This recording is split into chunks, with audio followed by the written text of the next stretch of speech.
Kannada medium 24x7 Prajamata ವಿಶೇಷ ಕಾರ್ಯಕ್ರಮಕ್ಕೆ ಸ್ವಾಗತ. ನಾನು ಹೊನ್ನಾಳಿ ಚಂದ್ರಶೇಖರ್. ಸಾಹಿತ್ಯಿಕವಾಗಿ ಹಾಗೂ ಸಂಸ್ಕೃತಿ ಚಿಂತನೆಯಲ್ಲಿ ಶಿವಮೊಗ್ಗ ಒಂದು ಬಹಳ ಮಹತ್ವದ ಸ್ಥಾನ ನಮ್ಮ ಕರ್ನಾಟಕದಲ್ಲಿ. ಹಾಗಾಗಿ ಶಿವಮೊಗ್ಗದಲ್ಲಿ ಈ 2 ದಶಕಗಳ ಕಾಲ ಅಧ್ಯಾಪನ ವೃತ್ತಿಯನ್ನು ಮಾಡ್ತಿರ್ತಕ್ಕಂಥ, ಜೊತೆಗೆ ತಮ್ಮ ಸಹವರ್ತಿಗಳಿಗೆ, ತಮ್ಮ ಶಿಷ್ಯರಿಗೆ ಹಾಗೂ ಆಸಕ್ತರಿಗೆ ತಮ್ಮ ಜ್ಞಾನದ ಅರಿವನ್ನು, ತಮ್ಮ ಓದನ್ನು ಹಂಚ್ತಾ ಇರ್ತಕ್ಕಂಥ ಮೇಟಿ ಮಲ್ಲಿಕಾರ್ಜುನ್ ಅವರ 4 ಕೃತಿಗಳು ಬಿಡುಗಡೆ ಆಗ್ತಿದೆ ಶಿವಮೊಗ್ಗದಲ್ಲಿ. ಅದರ ಅಂಗವಾಗಿ ನಾವು ಅವ್ರ ಜೊತೆಗೆ ಒಂದು ಸಂವಾದವನ್ನು, ಒಂದು ಚರ್ಚೆಯನ್ನು ಈ ಸಂದರ್ಭದಲ್ಲಿ ಮಾಡ್ತಾ ಇದ್ದೇವೆ. ಹಾಗಾಗಿ ಈ ಸಂದರ್ಭದಲ್ಲಿ ನಮ್ಮ ಜೊತೆಗಿರ್ತಕ್ಕಂಥ ಮೇಟಿ ಮಲ್ಲಿಕಾರ್ಜುನ್ ಅವರಿಗೆ ನಾನು ಆತ್ಮೀಯ ಸ್ವಾಗತವನ್ನು ಬಯಸ್ತೇನೆ. ನಮಸ್ಕಾರ. ಹಾಗೆ ನಮ್ಮ ಜೊತೆ ಸಂವಾದದಲ್ಲಿ ಭಾಗವಹಿಸಿರ್ತಕ್ಕಂಥ ಕನ್ನಡದ ಪ್ರಾಧ್ಯಾಪಕ ಲವಾ GR ಅವರಿಗೂ ಸಹ ಹಾರ್ದಿಕ ಸ್ವಾಗತ. ನಮಸ್ಕಾರ. ಮೇಟಿ ಮಲ್ಲಿಕಾರ್ಜುನ್ ಅವರು ಶಿವಮೊಗ್ಗದ ಸಹ್ಯಾದ್ರಿ ಕಲಾ ಕಾಲೇಜಿನಲ್ಲಿ 2 ದಶಕದಿಂದ ಅವರು ಮೇಷ್ಟ್ರಾಗಿದ್ದಾರೆ. ಮೇಷ್ಟ್ರು ಅಂದರೆ ನಿಜ ಅರ್ಥದಲ್ಲಿ ಮೇಷ್ಟ್ರು. ನಿಜವಾಗಲೂ ಅವರ ಶಿಷ್ಯರು ಈ 2 ದಶಕದಲ್ಲೂ 2 ದಶಕ ಆದರೂ ಸಹ ಅವರ ಶಿಷ್ಯರು ಅವ್ರ ಜೊತೆ ನಿರಂತರವಾಗಿ ಸಂಪರ್ಕದಲ್ಲಿದ್ದಾರೆ. ಅಂದರೆ ಅವರು ನಿಜವಾದ ಮೇಷ್ಟ್ರಾಗಿರ್ತಾರೆ. ಅವರ 4 ಕೃತಿಗಳು ಬಿಡುಗಡೆ ಆಗ್ತಾ ಇದ್ವಿ. ನುಡಿಯರೆಮೆ, ಮಾತು ಮಾತು ಮತಿಸಿ, ನುಡಿಯ ಒಡಲು ಹಾಗೂ ಇಂಗ್ಲೀಷ್ ಸಂಕಥನ ಅಂಥೇಳಿ. ಇವೆಲ್ಲವೂ ಸಹ ಕನ್ನಡ ಭಾಷೆಯನ್ನು ಕೇಂದ್ರೀಕರಿಸಿ ಬರೆದಂಥ ಕೃತಿಗಳು. ಹಾಗಾಗಿ ಈ ಕೃತಿಗಳ ಒಂದು ಸಣ್ಣ ಪರಿಚಯವನ್ನು ಮಾಡಿಕೊಳ್ಳೋಣ. ಜೊತೆಗೆ ಈ ನುಡಿ ಕೇಂದ್ರಿತ ಏನು ಚಳುವಳಿ ಇದೆ, ಆ ಚಳುವಳಿಯನ್ನು ಮುಂದೆ ಅದರ ದಿಕ್ಕುದೆಸೆ ಹೇಗಿದೆ, ಅದರ ಮುಂದೆ ಜನರ ಚಿಂತನೆ ಹೇಗಿರುತ್ತೆ, ಯಾವ ಮಾರ್ಗದಲ್ಲಿ ನಾವು ಸಾಗಬೇಕು ಅನ್ನೋದ್ರ ಬಗ್ಗೆ ಒಂದು ಹೊಳವು ಸಹ ಇಲ್ಲಿ ಸಿಗ್ಬೋದು ಅಂತ ನಾನು ಅನ್ಕೋತೀನಿ. ನುಡಿಯ ಒಡಲು ಈ ಕೃತಿ ಹಂಪಿ ಕನ್ನಡ ವಿಶ್ವವಿದ್ಯಾಲಯದ ಪ್ರಸಾರಾಂಗ ಇದನ್ನು ಪ್ರಕಟಣೆ ಮಾಡಿದೆ. ಭಾಷೆಯ ಸಾಮಾಜೀಕರಣ ಮುಖ್ಯ ಅಂಥೇಳಿ ಇದರಲ್ಲಿ ಪುಸ್ತಕದ ಬಗ್ಗೆ ಸಾಚಿ ರಮೇಶ್ ಅವರು ಕುಲಪತಿಗಳು ಪ್ರಸ್ತಾಪ ಮಾಡಿದ್ದಾರೆ. ಭಾಷೆಯ ಸಾಮಾಜೀಕರಣ ಅಂಥೇಳಿ ಈ ನುಡಿಯ ಒಡಲು ಕೃತಿ ಇದ್ರ ಬಗ್ಗೆನೇ ಅದೇ ಪೂರ್ತಿ ಆ ಕೃತಿ ಇರೋದು ಅಂಥೇಳಿ ಅವರು ಗುರುತಿಸಿದ್ದಾರೆ ಸಾಚಿ ರಮೇಶ್ ಅವರು. ಸರ್, ಭಾಷೆಯ ಸಾಮಾಜೀಕರಣ ಅದನ್ನು ಹೆಂಗೆ ಡಿಫೈನ್ ಮಾಡೋ ಸರ್? ಅದು ಅಂದರೆ ಪ್ರತಿಯೊಂದು ಸಮುದಾಯ, ಯಾವುದೇ ಜಗತ್ತಿನ ಯಾವುದೇ ಸಮುದಾಯವನ್ನು ನೋಡಿದರೂ ಕೂಡ ಭಾಷೆ ಇಲ್ಲದೇ ಇರುವ ಒಂದು ಸಮುದಾಯವನ್ನು ಹುಡುಕೋದು ಕಷ್ಟ. ಸೊ ಸಮುದಾಯ ಒಂದು ಇದೆ ಅಂತ ಹೇಳಿದರೆ ಅದಕ್ಕೆ ಭಾಷೆ, ಸಂಸ್ಕೃತಿ, ಅದರದ್ದೇ ಆದಂಥ ಆಚಾರ ಮತ್ತು ಅದರದ್ದೇ ಆದಂಥ ಕೆಲವು ಸಾಂಸ್ಕೃತಿಕ ಚೆಹರೆಗಳು ಇರ್ತವೆ. ಸೊ ಹಾಗಾಗಿ ಒಂದು ಸಮುದಾಯದ ಬಗೆಗೆ ಅಥವಾ ಒಂದು ಸಂಸ್ಕೃತಿ ಬಗೆಗೆ ಒಟ್ಟಾರೆ ಒಂದು ಸಾಮಾಜಿಕ ಬದುಕನ್ನು ಅರ್ಥ ಮಾಡ್ಕೋಬೇಕು ಅಂತ ಹೇಳಿದರೆ ಭಾಷೆ ಬಹಳ ಮುಖ್ಯವಾದಂಥ ಒಂದು ವಿದ್ಯಮಾನವಾಗಿದೆ. ಆ ಕಾರಣದಿಂದ ಕನ್ನಡ ಅನ್ನುವಂಥದ್ದು, ಕರ್ನಾಟಕ ಅನ್ನುವಂಥದ್ದು ಕನ್ನಡಿಗರ, ಕರ್ನಾಟಕದವರ ಸಾಂಸ್ಕೃತಿಕ, ಶೈಕ್ಷಣಿಕ, ಸಾಮಾಜಿಕ, ರಾಜಕೀಯ ಒಟ್ಟು ಚಿಂತನೆಗಳನ್ನು ಅರ್ಥ ಮಾಡ್ಕೊಳ್ಬೇಕು ಅಂತ ಹೇಳಿದರೆ ಅವರು ಮಾತನಾಡುವ ಭಾಷೆ ಮತ್ತು ಆ ಸಮುದಾಯಗಳು ಮಾತನಾಡುವ ಭಾಷೆಯ ಪರಿಸ್ಥಿತಿ ಏನಾಗಿದೆ ಮತ್ತು ಅವು ಯಾವ ನೆಲೆಯಲ್ಲಿ ಇವತ್ತು ನಮಗೆ ಒದಗಿ ಬಂದಿದ್ದಾವೆ. ಸೊ ಹಾಗಾಗಿ ಅವುಗಳನ್ನು ಅರ್ಥ ಮಾಡ್ಕೋಬೇಕು ಅಂತ ಹೇಳಿದರೆ ನಾವು ಸಂಸ್ಕೃತಿ ಕುರಿತು ಚಿಂತನೆ ಮಾಡೋದಿರ್ಬೋದು, ಅಥವಾ ರಾಜಕಾರಣವನ್ನು ಕುರಿತು ಚಿಂತನೆ ಮಾಡೋದಿರ್ಬೋದು, ಅಥವಾ ಒಟ್ಟಾರೆ ಮನುಷ್ಯ ಬದುಕಿಗೆ ಸಂಬಂಧಪಟ್ಟಂಥ ಯಾವುದೇ ವ್ಯವಹಾರವನ್ನು ಕೂಡ ಅರ್ಥ ಮಾಡ್ಕೋಬೇಕು ಅಂತ ಹೇಳಿದರೆ ಮೊದಲನೇದಾಗಿ ಅವರು ಮಾತನಾಡುವ ನುಡಿಯನ್ನು ನಾವು ಅರಿಯಬೇಕಾದ ಒಂದು ಅಗತ್ಯ ಇರುತ್ತೆ.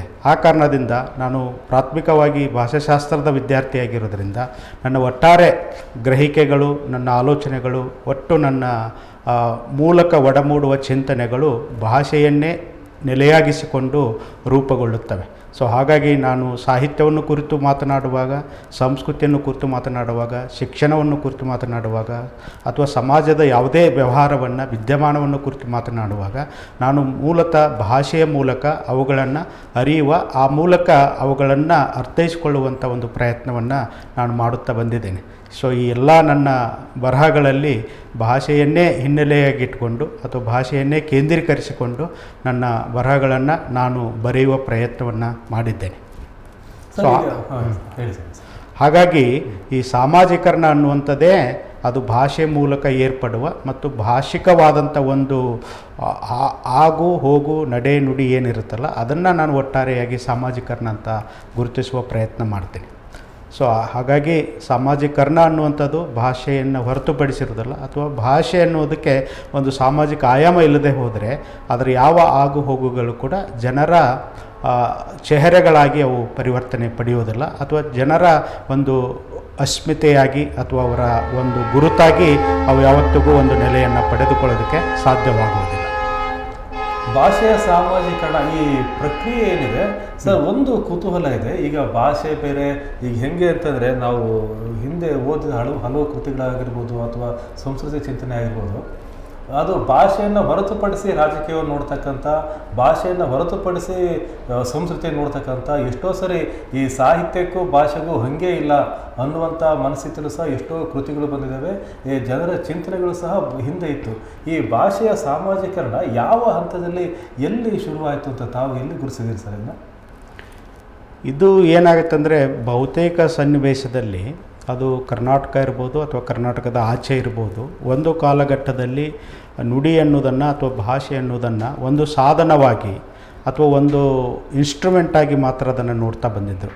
ಅಂದರೆ ನಮ್ಮ ಅಭಿವ್ಯಕ್ತಿಯನ್ನು, ನಮ್ಮ ಅನುಭವವನ್ನು, ನಮ್ಮ ವಿಚಾರಗಳನ್ನು ಹೊರಡಿಸುವುದಕ್ಕೆ ಅಥವಾ ಹೊರಹೊಮ್ಮಿಸುವುದಕ್ಕೆ ಒಂದು ಸಾಧನವನ್ನಾಗಿ ಭಾಷೆಯನ್ನು ನೋಡಿದರು. ಸೊ ಅದನ್ನು ಒಂದು ಸಾಧನವಾಗಿ ನೋಡಿದಾಗ ಏನು ಬಿಕ್ಕಟ್ಟು ಎದುರಾಗುತ್ತೆ ಅಂತ ಹೇಳಿದರೆ, ನಮ್ಮ ಆಲೋಚನೆ ಕ್ರಮದ ಕುರುಹುಗಳು ನಮಗೆ ತೋಚದೇ ಹೋಗ್ತವೆ ಮತ್ತು ನಾವು ಚಿಂತಿಸುವ ವಿಧಾನವು ಕೂಡ ನಮ್ಮ ಗಮನಕ್ಕೆ ಬರದೇ ಹೋಗುತ್ತೆ. ಆ ಕಾರಣದಿಂದ ಭಾಷೆ ಅನ್ನುವಂಥದ್ದು ಅದು ಒಂದು ಸಾಧನವಲ್ಲ, ಅದೊಂದು ಮನೋಭೂಮಿಕೆಯನ್ನು ರೂಪಿಸುವ, ಒಂದು ಸಮಾಜದ ಗ್ರಹಿಕೆಯನ್ನು, ಒಂದು ಆಲೋಚನಾ ಕ್ರಮವನ್ನು ಅಥವಾ ಒಂದು ಜ್ಞಾನದ ಮೀಮಾಂಸೆಯನ್ನು ರೂಪಿಸುವುದಕ್ಕೆ ತಳಹದಿಯಾಗಿರುತ್ತೆ ಭಾಷೆ ಅನ್ನೋದು. ಹಾಗಾಗಿ ನಮ್ಮ ಶಿಕ್ಷಣದಲ್ಲಿ ಅಥವಾ ಇನ್ನಿತರ ಸಾಮಾಜಿಕ ಪ್ರಕ್ರಿಯೆಯಲ್ಲಿ ಭಾಷೆ ಮೂಲಕ ಏರ್ಪಡುವ ಚಟುವಟಿಕೆಗಳನ್ನು ನಾವು ಕಡೆಗಣಿಸಿದರೆ ಅಂಥ ಒಂದು ಸಮಾಜ ಅದು ಮುನ್ನಡೆಯುವುದಕ್ಕೆ ಬೇಕಾಗಿರುವ ದಾರಿಗಳು ಸ್ಪಷ್ಟವಾಗಿ ನಮಗೆ ತೋಚುವುದಿಲ್ಲ. ಆ ಕಾರಣದಿಂದ ಶಿಕ್ಷಣದಲ್ಲಿ ಅತ್ಯಂತ ಪರಿಣಾಮಕಾರಿಯಾಗಿ ನಾವಾಡುವ ಮತ್ತು ನಮ್ಮ ದಿನನಿತ್ಯದ ಬಳಕೆಯಲ್ಲಿ ಬಳಸುವ ಭಾಷೆಯನ್ನೇ ನಂಬಿ ನಮ್ಮ ಚಿಂತನೆಗಳನ್ನು, ನಮ್ಮ ಗ್ರಹಿಕೆಗಳನ್ನು, ನಮ್ಮ ಜ್ಞಾನವನ್ನು ಪಡೆಯುವುದಕ್ಕೆ ಬೇಕಾಗಿರುವಂಥ ಸಂಪನ್ಮೂಲವನ್ನು ನಮ್ಮ ಭಾಷೆಗಳಲ್ಲಿ ರೂಪಿಸಿ ಅದನ್ನು ಒದಗಿಸಿದರೆ ಅಂಥ ಒಂದು ಭಾಷೆ, ಅಂಥ ಒಂದು ಸಮಾಜ, ಅಂಥ ಒಂದು ಸಂಸ್ಕೃತಿ ಯಾವತ್ತಿಗೂ ಕೂಡ ಒಂದು ಹಸನಾದ ಬದುಕನ್ನು ನಡೆಸುವುದಕ್ಕೆ ಸಾಧ್ಯವಾಗುತ್ತೆ ಅನ್ನುವಂಥ ಒಂದು ನಂಬಿಕೆ ನನ್ನದು. ಮತ್ತು ನಾನು ನಂಬಿಕೊಂಡಂಥ ಒಂದು ಚಿಂತನಾ ಶಾಲೆ ಅಂತ ಏನು ಹೇಳ್ತೀವಲ್ಲ, ಒಂದು ಸ್ಕೂಲ್ ಆಫ್ ಥಾಟ್ ಅಂತ ಏನಿದೆಯಲ್ಲ, ಆ ಸ್ಕೂಲ್ ಆಫ್ ಥಾಟಿನ ಒಂದು ಆಲೋಚನಾ ಕ್ರಮವೂ ಕೂಡ ಇದೇ ಆಗಿದೆ. ಹಾಗಾಗಿ ನಾನು ಓದಿಕೊಂಡು ಬಂದಿರುವ ಮತ್ತು ನಾನು ಓದುತ್ತಿರುವ, ನಾನು ಅಧ್ಯಾಪನ ಮಾಡುತ್ತಿರುವ ಈ ಎಲ್ಲ ವಲಯದಲ್ಲಿ ಕೂಡ ನಾನು ಭಾಷೆ ಬಗೆಗೆ ಅತ್ಯಂತ ಗಂಭೀರವಾಗಿ ಯೋಚಿಸುವ ಮತ್ತು ಚಿಂತಿಸುವ ಒಂದು ಕೆಲಸದಲ್ಲಿ ನಾನು ತೊಡಗಿಸಿಕೊಳ್ಳಬೇಕನ್ನೋ ಒಂದು ಇರಾದೆಯಿಂದ ಈ ಕೆಲಸ ಮಾಡುವ ಒಂದು ಪ್ರಯತ್ನವನ್ನು ನಾನು ಮಾಡ್ತಾ ಇದ್ದೀನಿ. ಲವ, ಇದಕ್ಕೆ ಸೇರಿಸೋಕ್ಕೆ ಇಷ್ಟಪಡ್ತೀರಿ? ಮೆಟ್ಟಿ ಮಲ್ಲಿಕಾರ್ಜುನ್ ಸರ್ ಅವರೇ, ತಾವು ಭಾಷಾ ವಿಜ್ಞಾನಿಗಳಾಗಿ, ಭಾಷಾ ತಜ್ಞರಾಗಿ, ಚಿಂತಕರಾಗಿ ಹಲವು ಕೃತಿಗಳನ್ನು ಪ್ರಕಟ ಮಾಡ್ತಾ ಇರುವ ಈ ಕಾಲಘಟ್ಟದಲ್ಲಿ ಪ್ರಸ್ತುತ ವಿದ್ಯಮಾನವನ್ನು ಗಮನಿಸ್ತಾ ಇದ್ದರೆ, ಅದು ಜಾಗತಿಕವಾಗಿ ಗಮನಿಸಿದರೂ ಕೂಡ ಉಕ್ರೇನ್ ಮತ್ತು ರಷ್ಯಾದ ಯುದ್ಧ ಮತ್ತು ಭಾರತದ ರಾಜಕೀಯ ಮತ್ತು ಇವತ್ತಿನ ಅನೇಕ ತಲ್ಲಣಗಳೇನಿದ್ದಾವೆ, ಈ ತಲ್ಲಣಗಳಲ್ಲಿ ಮಾಧ್ಯಮಗಳು ಸೃಷ್ಟಿಸುತ್ತಿರುವ ಭಾಷೆ, ಅದರ ಅಭಿವ್ಯಕ್ತಿ ಮತ್ತು ಸೃಜನಶೀಲ ಮತ್ತು ಸೃಜನೇತರ ಈ ಪ್ರಕ್ರಿಯೆಗಳ ಒಳಗಡೆ ಈ ಮಾಧ್ಯಮದ ಭಾಷೆಯ ಕುರಿತು ಮತ್ತು ಆ ಭಾಷೆಯನ್ನು ಹೇಗೆ ಅವರು ರೂಪಿಸ್ಕೊಳ್ಬೇಕು ಅನ್ನೋದ್ರ ಬಗ್ಗೆ ತಮ್ಮ ಅಭಿಪ್ರಾಯಗಳನ್ನು ತಿಳಿಸ್ಬೋದಾ ಅಂತ? ಅಲ್ಲ, ಖಂಡಿತವಾಗಿ ಇದರಲ್ಲಿ 3-4 ಸಂಗತಿಗಳಿದ್ದಾವೆ. ಒಂದು ಮಾಧ್ಯಮ ಇದೆ, ಆಮೇಲೆ ಈ ದೇಶಗಳ ನಡುವೆ ನಡೆಯುವಂಥ ಒಂದು ಹೋರಾಟದ ಕ್ರಮ ಇದೆ, ಆಮೇಲೆ ಭಾಷೆ ಇದೆ. ಅಂದರೆ ನಾನು ಒಬ್ಬ ಭಾಷಾಶಾಸ್ತ್ರದ ವಿದ್ಯಾರ್ಥಿಯಾಗಿ ನೋಡೋದಾದರೆ, ಯಾವುದೇ ಒಂದು ದೇಶ ಒಂದು ತನ್ನದೇ ಆದಂಥ ಒಂದು ಬದುಕನ್ನು ರೂಪಿಸ್ಕೊಳ್ಬೇಕಾದ್ರೆ ತಾನು ನಂಬಿರುವ ಮತ್ತು ತಾನು ಮಾತನಾಡುವ ಭಾಷೆ, ಸಂಸ್ಕೃತಿ, ಸಮಾಜದ ಬಗೆಗೆ ಅದಮ್ಯವಾದಂಥ ಒಂದು ನಂಬಿಕೆ ಇರಬೇಕಾಗಿರುತ್ತೆ. ಅಂದರೆ ನಾನು ಮಾತನಾಡುವ ನುಡಿ ಬಗೆಗೆ ನನಗೆ ಅಪನಂಬಿಕೆ ಇದ್ದರೆ, ನಾನು ಮಾತನಾಡುವ ನುಡಿಯಲ್ಲಿ ಇರುವ ತಿಳುವಳಿಕೆ ಬಗೆಗೆ ನನಗೆ ಅಪನಂಬಿಕೆ ಇದ್ದರೆ, ಅಥವಾ ನಾನು ಮಾತನಾಡುವ ನುಡಿಯ ಮೂಲಕ ಹೊರಹೊಮ್ಮುವ ಸಾಹಿತ್ಯದ ಬಗೆಗೆ ನನಗೆ ಅಪನಂಬಿಕೆ ಇದ್ದರೆ, ನಾನು ಒಂದು ಪರಾವಲಂಬಿಯಾಗುತ್ತೇನೆ ಮತ್ತು ಯಾವತ್ತಿಗೂ ಕೂಡ ಒಂದು ಅಪನಂಬಿಕೆಯ ಬದುಕನ್ನು ನಡೆಸೋದಕ್ಕೆ ಪ್ರಯತ್ನ ಮಾಡ್ತಾ ಇರ್ತೇನೆ. ಹಾಗಾಗಿ ಈ ವಸಾಹತುಶಾಹಿಗೆ ಒಳಗಾಗಿರುವಂಥ ದೇಶಗಳನ್ನು ನೋಡಿದರೆ ಮತ್ತು ವಸಾಹತುಶಾಹಿಯ ಒಂದು ಹಿನ್ನೆಲೆ ಇರುವಂಥ ದೇಶಗಳನ್ನು ನೋಡಿದರೆ, ಅವರು ಯಾವಾಗಲೂ ಕೂಡ ಒಂದು ಬಗೆಯಲ್ಲಿ ನರಳ್ತಾ ಇರ್ತಾರೆ. ಅಂದರೆ ಒಂದು ಅಪನಂಬಿಕೆ, ಇನ್ನೊಂದು ಪರಾವಲಂಬನೆ. ಸೊ ಹಾಗಾಗಿ ನಾವು ಕನ್ನಡದ ಬಗೆಗೆ ಅಥವಾ ಭಾರತದ ಯಾವುದೇ ಭಾಷೆ ಬಗೆಗೆ ನಮ್ಮ ಅಪನಂಬಿಕೆಗಳು ಮತ್ತು ನಮ್ಮ ಪರಾವಲಂಬನೆಯ ನಿಲುವುಗಳೇನಿದಾವಲ್ಲ, ಸೊ ನಮ್ಮನ್ನು ಹಿನ್ನಡೆಯೋದಕ್ಕೆ ಮತ್ತು ಹಿಂದುಳಿಯುವುದಕ್ಕೆ ಕಾರಣವಾಗ್ತಾ ಇದ್ದಾವೆ. ಆ ಕಾರಣದಿಂದ ಜಗತ್ತಿನ ಯಾವ ದೇಶಗಳಲ್ಲಿ, ಅಂದರೆ ನಾವು ಒಂದು ಸರ್ವೆ ಪ್ರಕಾರ ಹೇಳೋದಾದರೆ ಅತ್ಯಂತ ಪ್ರಮುಖ ದೇಶಗಳು ಅಂತ ಯಾವುದನ್ನು ಕರಿತೀವೋ, ಈ ಜಗತ್ತಿನಲ್ಲಿ 20 ದೇಶಗಳನ್ನು ಆಯ್ಕೆ ಮಾಡಿದರೆ ಆ 20 ದೇಶಗಳಲ್ಲಿ 10 ದೇಶಗಳು ಮುಂದಿದ್ದಾವೆ ಅಂತ ಹೇಳಿದರೆ, ಆ 10 ದೇಶಗಳು ಕೂಡ ತಮ್ಮ ತಾಯಿ ನುಡಿಯನ್ನು ಅಥವಾ ತಮ್ಮ ಮನೆ ಮಾತುಗಳನ್ನೇ ತಮ್ಮ ಎಲ್ಲ ವ್ಯವಹಾರಗಳಿಗೆ, ಅಂದರೆ ತಮ್ಮ ರಾಜಕೀಯ, ಆಡಳಿತ, ಶೈಕ್ಷಣಿಕ, ತಂತ್ರಜ್ಞಾನ, ವಿಜ್ಞಾನ, ಎಲ್ಲ ಬಗೆಯ ಈ ಬದುಕಿನ ವ್ಯವಹಾರಗಳಿದಾವಲ್ಲ, ಆ ಎಲ್ಲ ವ್ಯವಹಾರಗಳಲ್ಲಿ ಕೂಡ ತಮ್ಮದೇ ಆದಂಥ ನುಡಿಗಳನ್ನು ಅವರು ಅನುಷ್ಠಾನಗೊಳಿಸಿದ್ದಾರೆ. ಹಾಗಾಗಿ ಅಂಥ ದೇಶಗಳು ಆರ್ಥಿಕವಾಗಿ ಮತ್ತು ಸಾಮಾಜಿಕವಾಗಿ, ಸಾಂಸ್ಕೃತಿಕವಾಗಿ ಮುನ್ನಡೆಯುವುದಕ್ಕೆ ಸಾಧ್ಯವಾಗಿದೆ. ಮತ್ತೊಂದು ದೇಶದ ಜೊತೆಗೆ ಪೈಪೋಟಿ ಮಾಡುವ, ಮತ್ತೊಂದು ದೇಶವನ್ನು ಅಸೂಯೆಯಿಂದ, ದ್ವೇಷದಿಂದ ನೋಡುವಂಥ ಮನಸ್ಥಿತಿ ಅವುಗಳಿಗೆ ಎದುರಾಗುವುದಿಲ್ಲ. ತಾವು ಸಮೃದ್ಧಿಯಿಂದ ಇರಬೇಕಾದಾಗ ತಮ್ಮಲ್ಲಿ ಒಂದು ಸಹನೆ ಇರುತ್ತೆ ಮತ್ತು ಒಂದು ಚಿಂತನಶೀಲತೆ ಇರುತ್ತೆ ಮತ್ತು ಪರಸ್ಪರ ಒಪ್ಪಿ ಬದುಕಬೇಕನ್ನುವಂಥ ಒಂದು ತಾಳ್ಮೆ ಅಥವಾ ತಾಳಿಕೆ ಗುಣವು ಕೂಡ ಅವರಲ್ಲಿ ಒಡಮೂಡುತ್ತದೆ. ಹಾಗಾಗಿ ಭಾಷೆಯ ಮೂಲಕವೇ ನಾವು ಜಗತ್ತನ್ನು ಗ್ರಹಿಸ್ತೀವಿ ಮತ್ತು ಭಾಷೆ ಮೂಲಕವೇ ಜಗತ್ತನ್ನು ಅರಿತೀವಿ. ಹಾಗಾಗಿ ಭಾಷೆ ಎನ್ನುವಂಥದ್ದನ್ನು ಕೇವಲ ಒಂದು ಸಾಧನವಾಗಿ ಅಥವಾ ಒಂದು ವಸ್ತುವಾಗಿ ಅಥವಾ ಒಂದು ಇನ್ಸ್ಟ್ರೂಮೆಂಟಾಗಿ ನೋಡಿದರೆ ನಮಗಿಂಥ ಅಪಾಯಗಳನ್ನು ಹೇಗೆ ಎದುರಿಸಬೇಕು ಮತ್ತು ಅವುಗಳನ್ನು ಹೇಗೆ ಮುಖಾಮುಖಿ ಆಗಬೇಕನ್ನುವಂಥ ಬಿಕ್ಕಟ್ಟು ಕೂಡ ನಮಗೆ ಅರ್ಥ ಆಗೋದಿಲ್ಲ. ಅಂದರೆ ನಾನು ಹೇಳ್ತಾ ಇರೋದು, ಭಾಷೆ ಅನ್ನುವುದೇ ಅಂತಿಮ ಪರಿಹಾರ ಅಂತಲ್ಲ, ಅದು ಅಂತಿಮ ಪರಿಹಾರ ಅಲ್ಲವಾದರೂ ಕೂಡ ಅದರ ಮೂಲಕ ನಮಗೆ ಸಾಕಷ್ಟು ಪರಿಹಾರಗಳು, ಮಾರ್ಗೋಪಾಯಗಳು ನಮಗೆ ಸಿಗುತ್ತವೆ. ಆ ಕಾರಣದಿಂದ ನಾವು ಭಾಷೆಯನ್ನು ನಂಬಬೇಕು ಮತ್ತು ನಾವು ಮಾತನಾಡುವ ಭಾಷೆ ಮೂಲಕ ನಮ್ಮ ಲೋಕವನ್ನು, ನಮ್ಮ ಬದುಕನ್ನು, ನಮ್ಮ ಆಗು ಹೋಗುಗಳನ್ನು ನಿರ್ವಹಿಸೋದಕ್ಕೆ ಬೇಕಾಗಿರುವಂಥ ಒಂದು ಮಹತ್ವದ ಒಂದು ನಿಲುವಾಗಿ ಭಾಷೆಯನ್ನು ನಂಬಿದರೆ ನಮಗಿದೆಲ್ಲ ಸುಲಭವಾಗುತ್ತೆ. ಆದರೆ ಮಾಧ್ಯಮದ ಪ್ರಶ್ನೆ ಬಂದಾಗ ಏನಾಗುತ್ತೆ ಅಂತೇಳಿದರೆ, ಅವರು ಒಂದು ಮೀಡಿಯಾ ಪ್ರೊಪಗಂಡ ಅಂತ ಏನೋ ಒಂದು ಇದೆಯಲ್ಲ, ಅದು ಭಾಷೆ ಮೂಲಕ ಏರ್ಪಡುವಂಥದ್ದಲ್ಲ, ಅದು ವಾಣಿಜ್ಯದ ಒಂದು ನಿಲುವಾಗಿದೆ ಮತ್ತು ರಾಜಕೀಯದ ಒಂದು ನಿಲುವಾಗಿದೆ. ಹಾಗಾಗಿ ತಮ್ಮ ವಾಣಿಜ್ಯ ಮತ್ತು ರಾಜಕೀಯ ನಿಲುವುಗಳನ್ನು ಸ್ಪಷ್ಟಪಡಿಸುವುದಕ್ಕೆ ಮತ್ತು ಅವನು ಇನ್ನಷ್ಟು ತೀವ್ರಗೊಳಿಸೋದಕ್ಕೆ ಏನು ಮಾಡ್ತಾಯಿದ್ದಾರೆ ಅಂದರೆ, ಭಾಷೆಯನ್ನು ಅವರು ಒಂದು ಅಸ್ತ್ರವನ್ನಾಗಿ ಅಲ್ಲಿ ಬಳಸ್ಕೊಳ್ತಾ ಇದ್ದಾರೆ. ಸೊ ಭಾಷೆ ಯಾವಾಗ ಅಸ್ತ್ರ ಆಗುತ್ತೆ ಅಥವಾ ಯಾವಾಗ ಅದು ಒಂದು ವೆಪನ್ ಆಗಿ ಬಳಕೆ ಆಗುತ್ತೋ ಅಲ್ಲಿ ಒಂದು ಅಪಾಯ ಕಾಯ್ದಿರುತ್ತೆ ಅಂತಲೇ. ಅದಕ್ಕಾಗಿ ಜಾರ್ಜ್ ಆರ್ವೆಲ್ ಅವರು ತಮ್ಮ 1984 ನಾವೆಲಲ್ಲಿ ಕೆಲವು ಮಾತುಗಳನ್ನು ಹೇಳಿದರು. ಬಿಗ್ ಬ್ರದರ್ ಅನ್ನುವಂಥದ್ದು, ಡಬಲ್ ಸ್ಪೀಕ್ ಅನ್ನುವಂಥದ್ದು, ಇಂಥ ಮಾತುಗಳು ಇವತ್ತು ನಮಗೆ ಅವು ಭಾಳ ಮನಪೂರ್ವಕವಾಗಿ ನಮ್ಮನ್ನು ಮನವೊಲಿಸ್ತಾ ಇದ್ದಾವೆ, ನಮ್ಮನ್ನು ಒಪ್ಪಿಸ್ತಾ ಇದ್ದಾವೆ.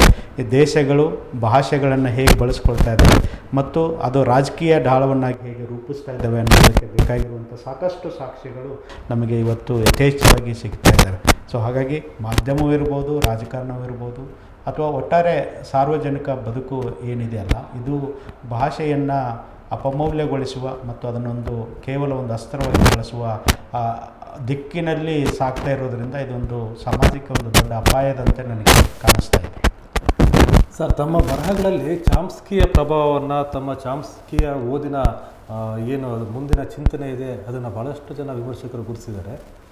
ನಿಜವಾಗ್ಲೂ ಚಾಮ್ಸ್ಕಿನ ಇವತ್ತು ಒಬ್ಬ ಹೊಸ ಓದುಗ ಆ ಚಾಮ್ಸ್ಕಿನ ನೋಡಬೇಕು ಅಂದರೆ, ಓದಬೇಕು ಅಂದರೆ ಆತ ಎಲ್ಲಿಂದ ಶುರು ಮಾಡಬೇಕು? ಒಂದು ಸಾಮ್ರಾಜ್ಯಶಾಹಿ ವಿರೋಧಿ ನಿಲುವನ್ನು ಹೊಂದಿ ಆತ ಬರೆದಂಥ ಬರಹಗಳನ್ನು ಅರ್ಥ ಮಾಡ್ಕೊಳ್ಳೋ ಕ್ರಮ ಯಾವ ಸರಿ?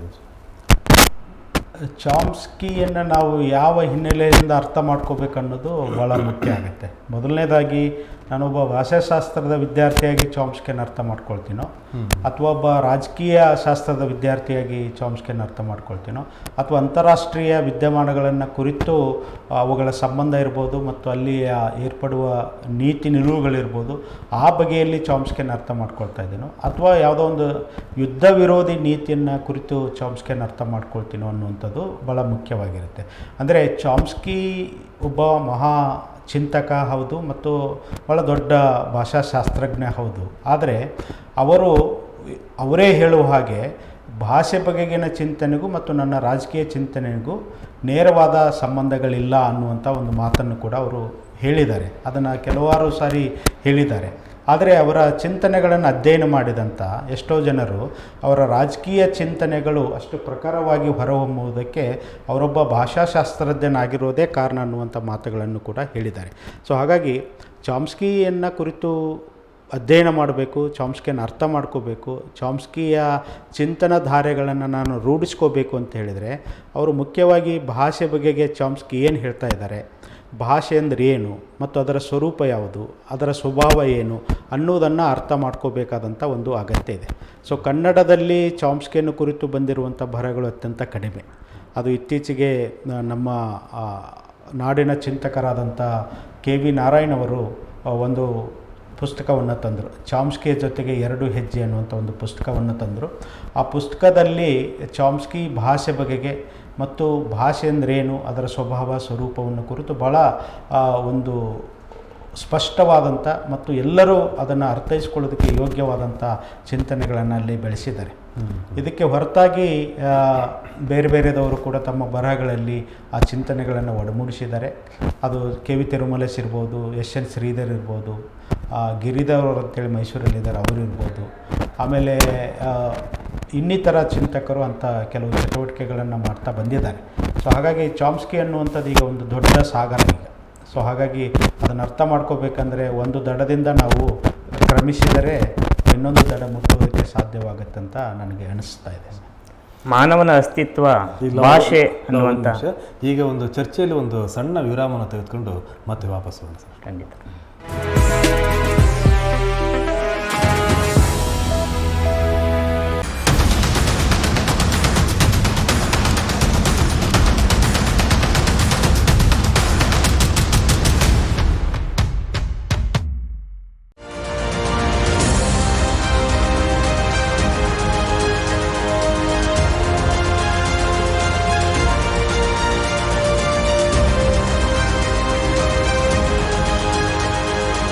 ಕನ್ನಡ ಮೀಡಿಯಂ ಸ್ಪೆಷಲ್ ರಾತ್ರಿ 9:30ಕ್ಕೆ. वैष्णव जन तो तेने कहिए जे पीड़ पराए जाने रे। वैष्णव जन तो तेने कहिए जे पीड़ पराए जाने रे। पर दुखे उपकार करे तोए, पर दुखे उपकार करे तोए मन अभिमान ರಾತ್ರಿ 8ಕ್ಕೆ ಸೋಮವಾರದಿಂದ ಶನಿವಾರದವರೆಗೆ.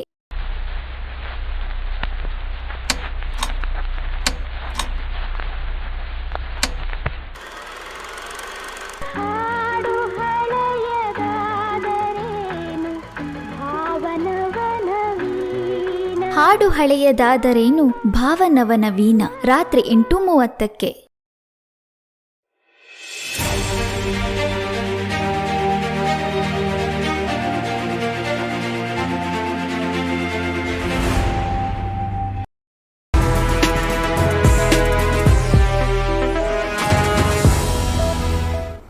ವಿರಾಮದ ನಂತರ ಪ್ರಜಾಮತ ಕಾರ್ಯಕ್ರಮಕ್ಕೆ ಮತ್ತೊಮ್ಮೆ ಸ್ವಾಗತ. ನಾವು ಮೇಟಿ ಮಲ್ಲಿಕಾರ್ಜುನ್ ಅವರ ಜೊತೆ ಸಂವಾದವನ್ನು ಮಾಡ್ತಾ ಇದ್ದೀವಿ. ನಮ್ಮ ಜೊತೆಗಿದ್ದಾರೆ ಲವಾಜಿಯರ್.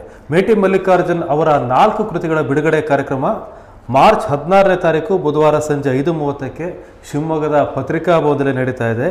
ಹೆಸರಾಂತ ಕವಿ ನಾಟಕಕಾರ HS ಶಿವಪ್ರಕಾಶ್ ಅವರು ಈ ಕೃತಿಗಳನ್ನು ಬಿಡುಗಡೆ ಮಾಡಲಿಕ್ಕೆ ಬರ್ತಾ ಇದ್ದಾರೆ. ಪ್ರೊಫೆಸರ್ KV ನಾರಾಯಣಸ್ವಾಮಿ ಅವರು, professor P Madhavaiah, professor Avinash T, BL Raju, Dhananjaya JB, Shailaja Hiremath, ಹೀಗೆ ಎಲ್ಲರೂ ಸಹ ಈ ಕಾರ್ಯಕ್ರಮದಲ್ಲಿರ್ತಾರೆ. ಈ ಕಾರ್ಯಕ್ರಮವನ್ನು ಆಯೋಜನೆ ಮಾಡಿರೋದು ಸಹ್ಯಾದ್ರಿ ಕಲಾ ತಂಡ ಹಾಗೂ ರಂಗಬೆಳಕು, ಈ ಎರಡೂ ತಂಡಗಳು ಸೇರಿ ಈ ಕಾರ್ಯಕ್ರಮವನ್ನು ಮೇಟಿ ಮಲ್ಲಿಕಾರ್ಜುನ್ ಅವರ 4 ಕೃತಿಗಳ ಬಿಡುಗಡೆ ಕಾರ್ಯಕ್ರಮವನ್ನು ಆಯೋಜನೆ ಮಾಡ್ತಾ ಇದೆ. ಲವ ಅವರೇ, ಬ್ರೇಕ್ಗಿಂತ ಮೊದಲು ತಾವೇನೋ ಪ್ರಶ್ನೆ ಕೇಳ್ತಾ ಇದ್ರಿ. ಭಾಷೆ ಮಾಧ್ಯಮ ಅನ್ನುವ ಮಾತು ಮೀರಿ ಈಗ ಭಾಷೆ ಮನುಷ್ಯನ ಅಸ್ತಿತ್ವ ಅನ್ನುವ ಹಂತದಲ್ಲಿ ನಾವಿದ್ದೇವೆ.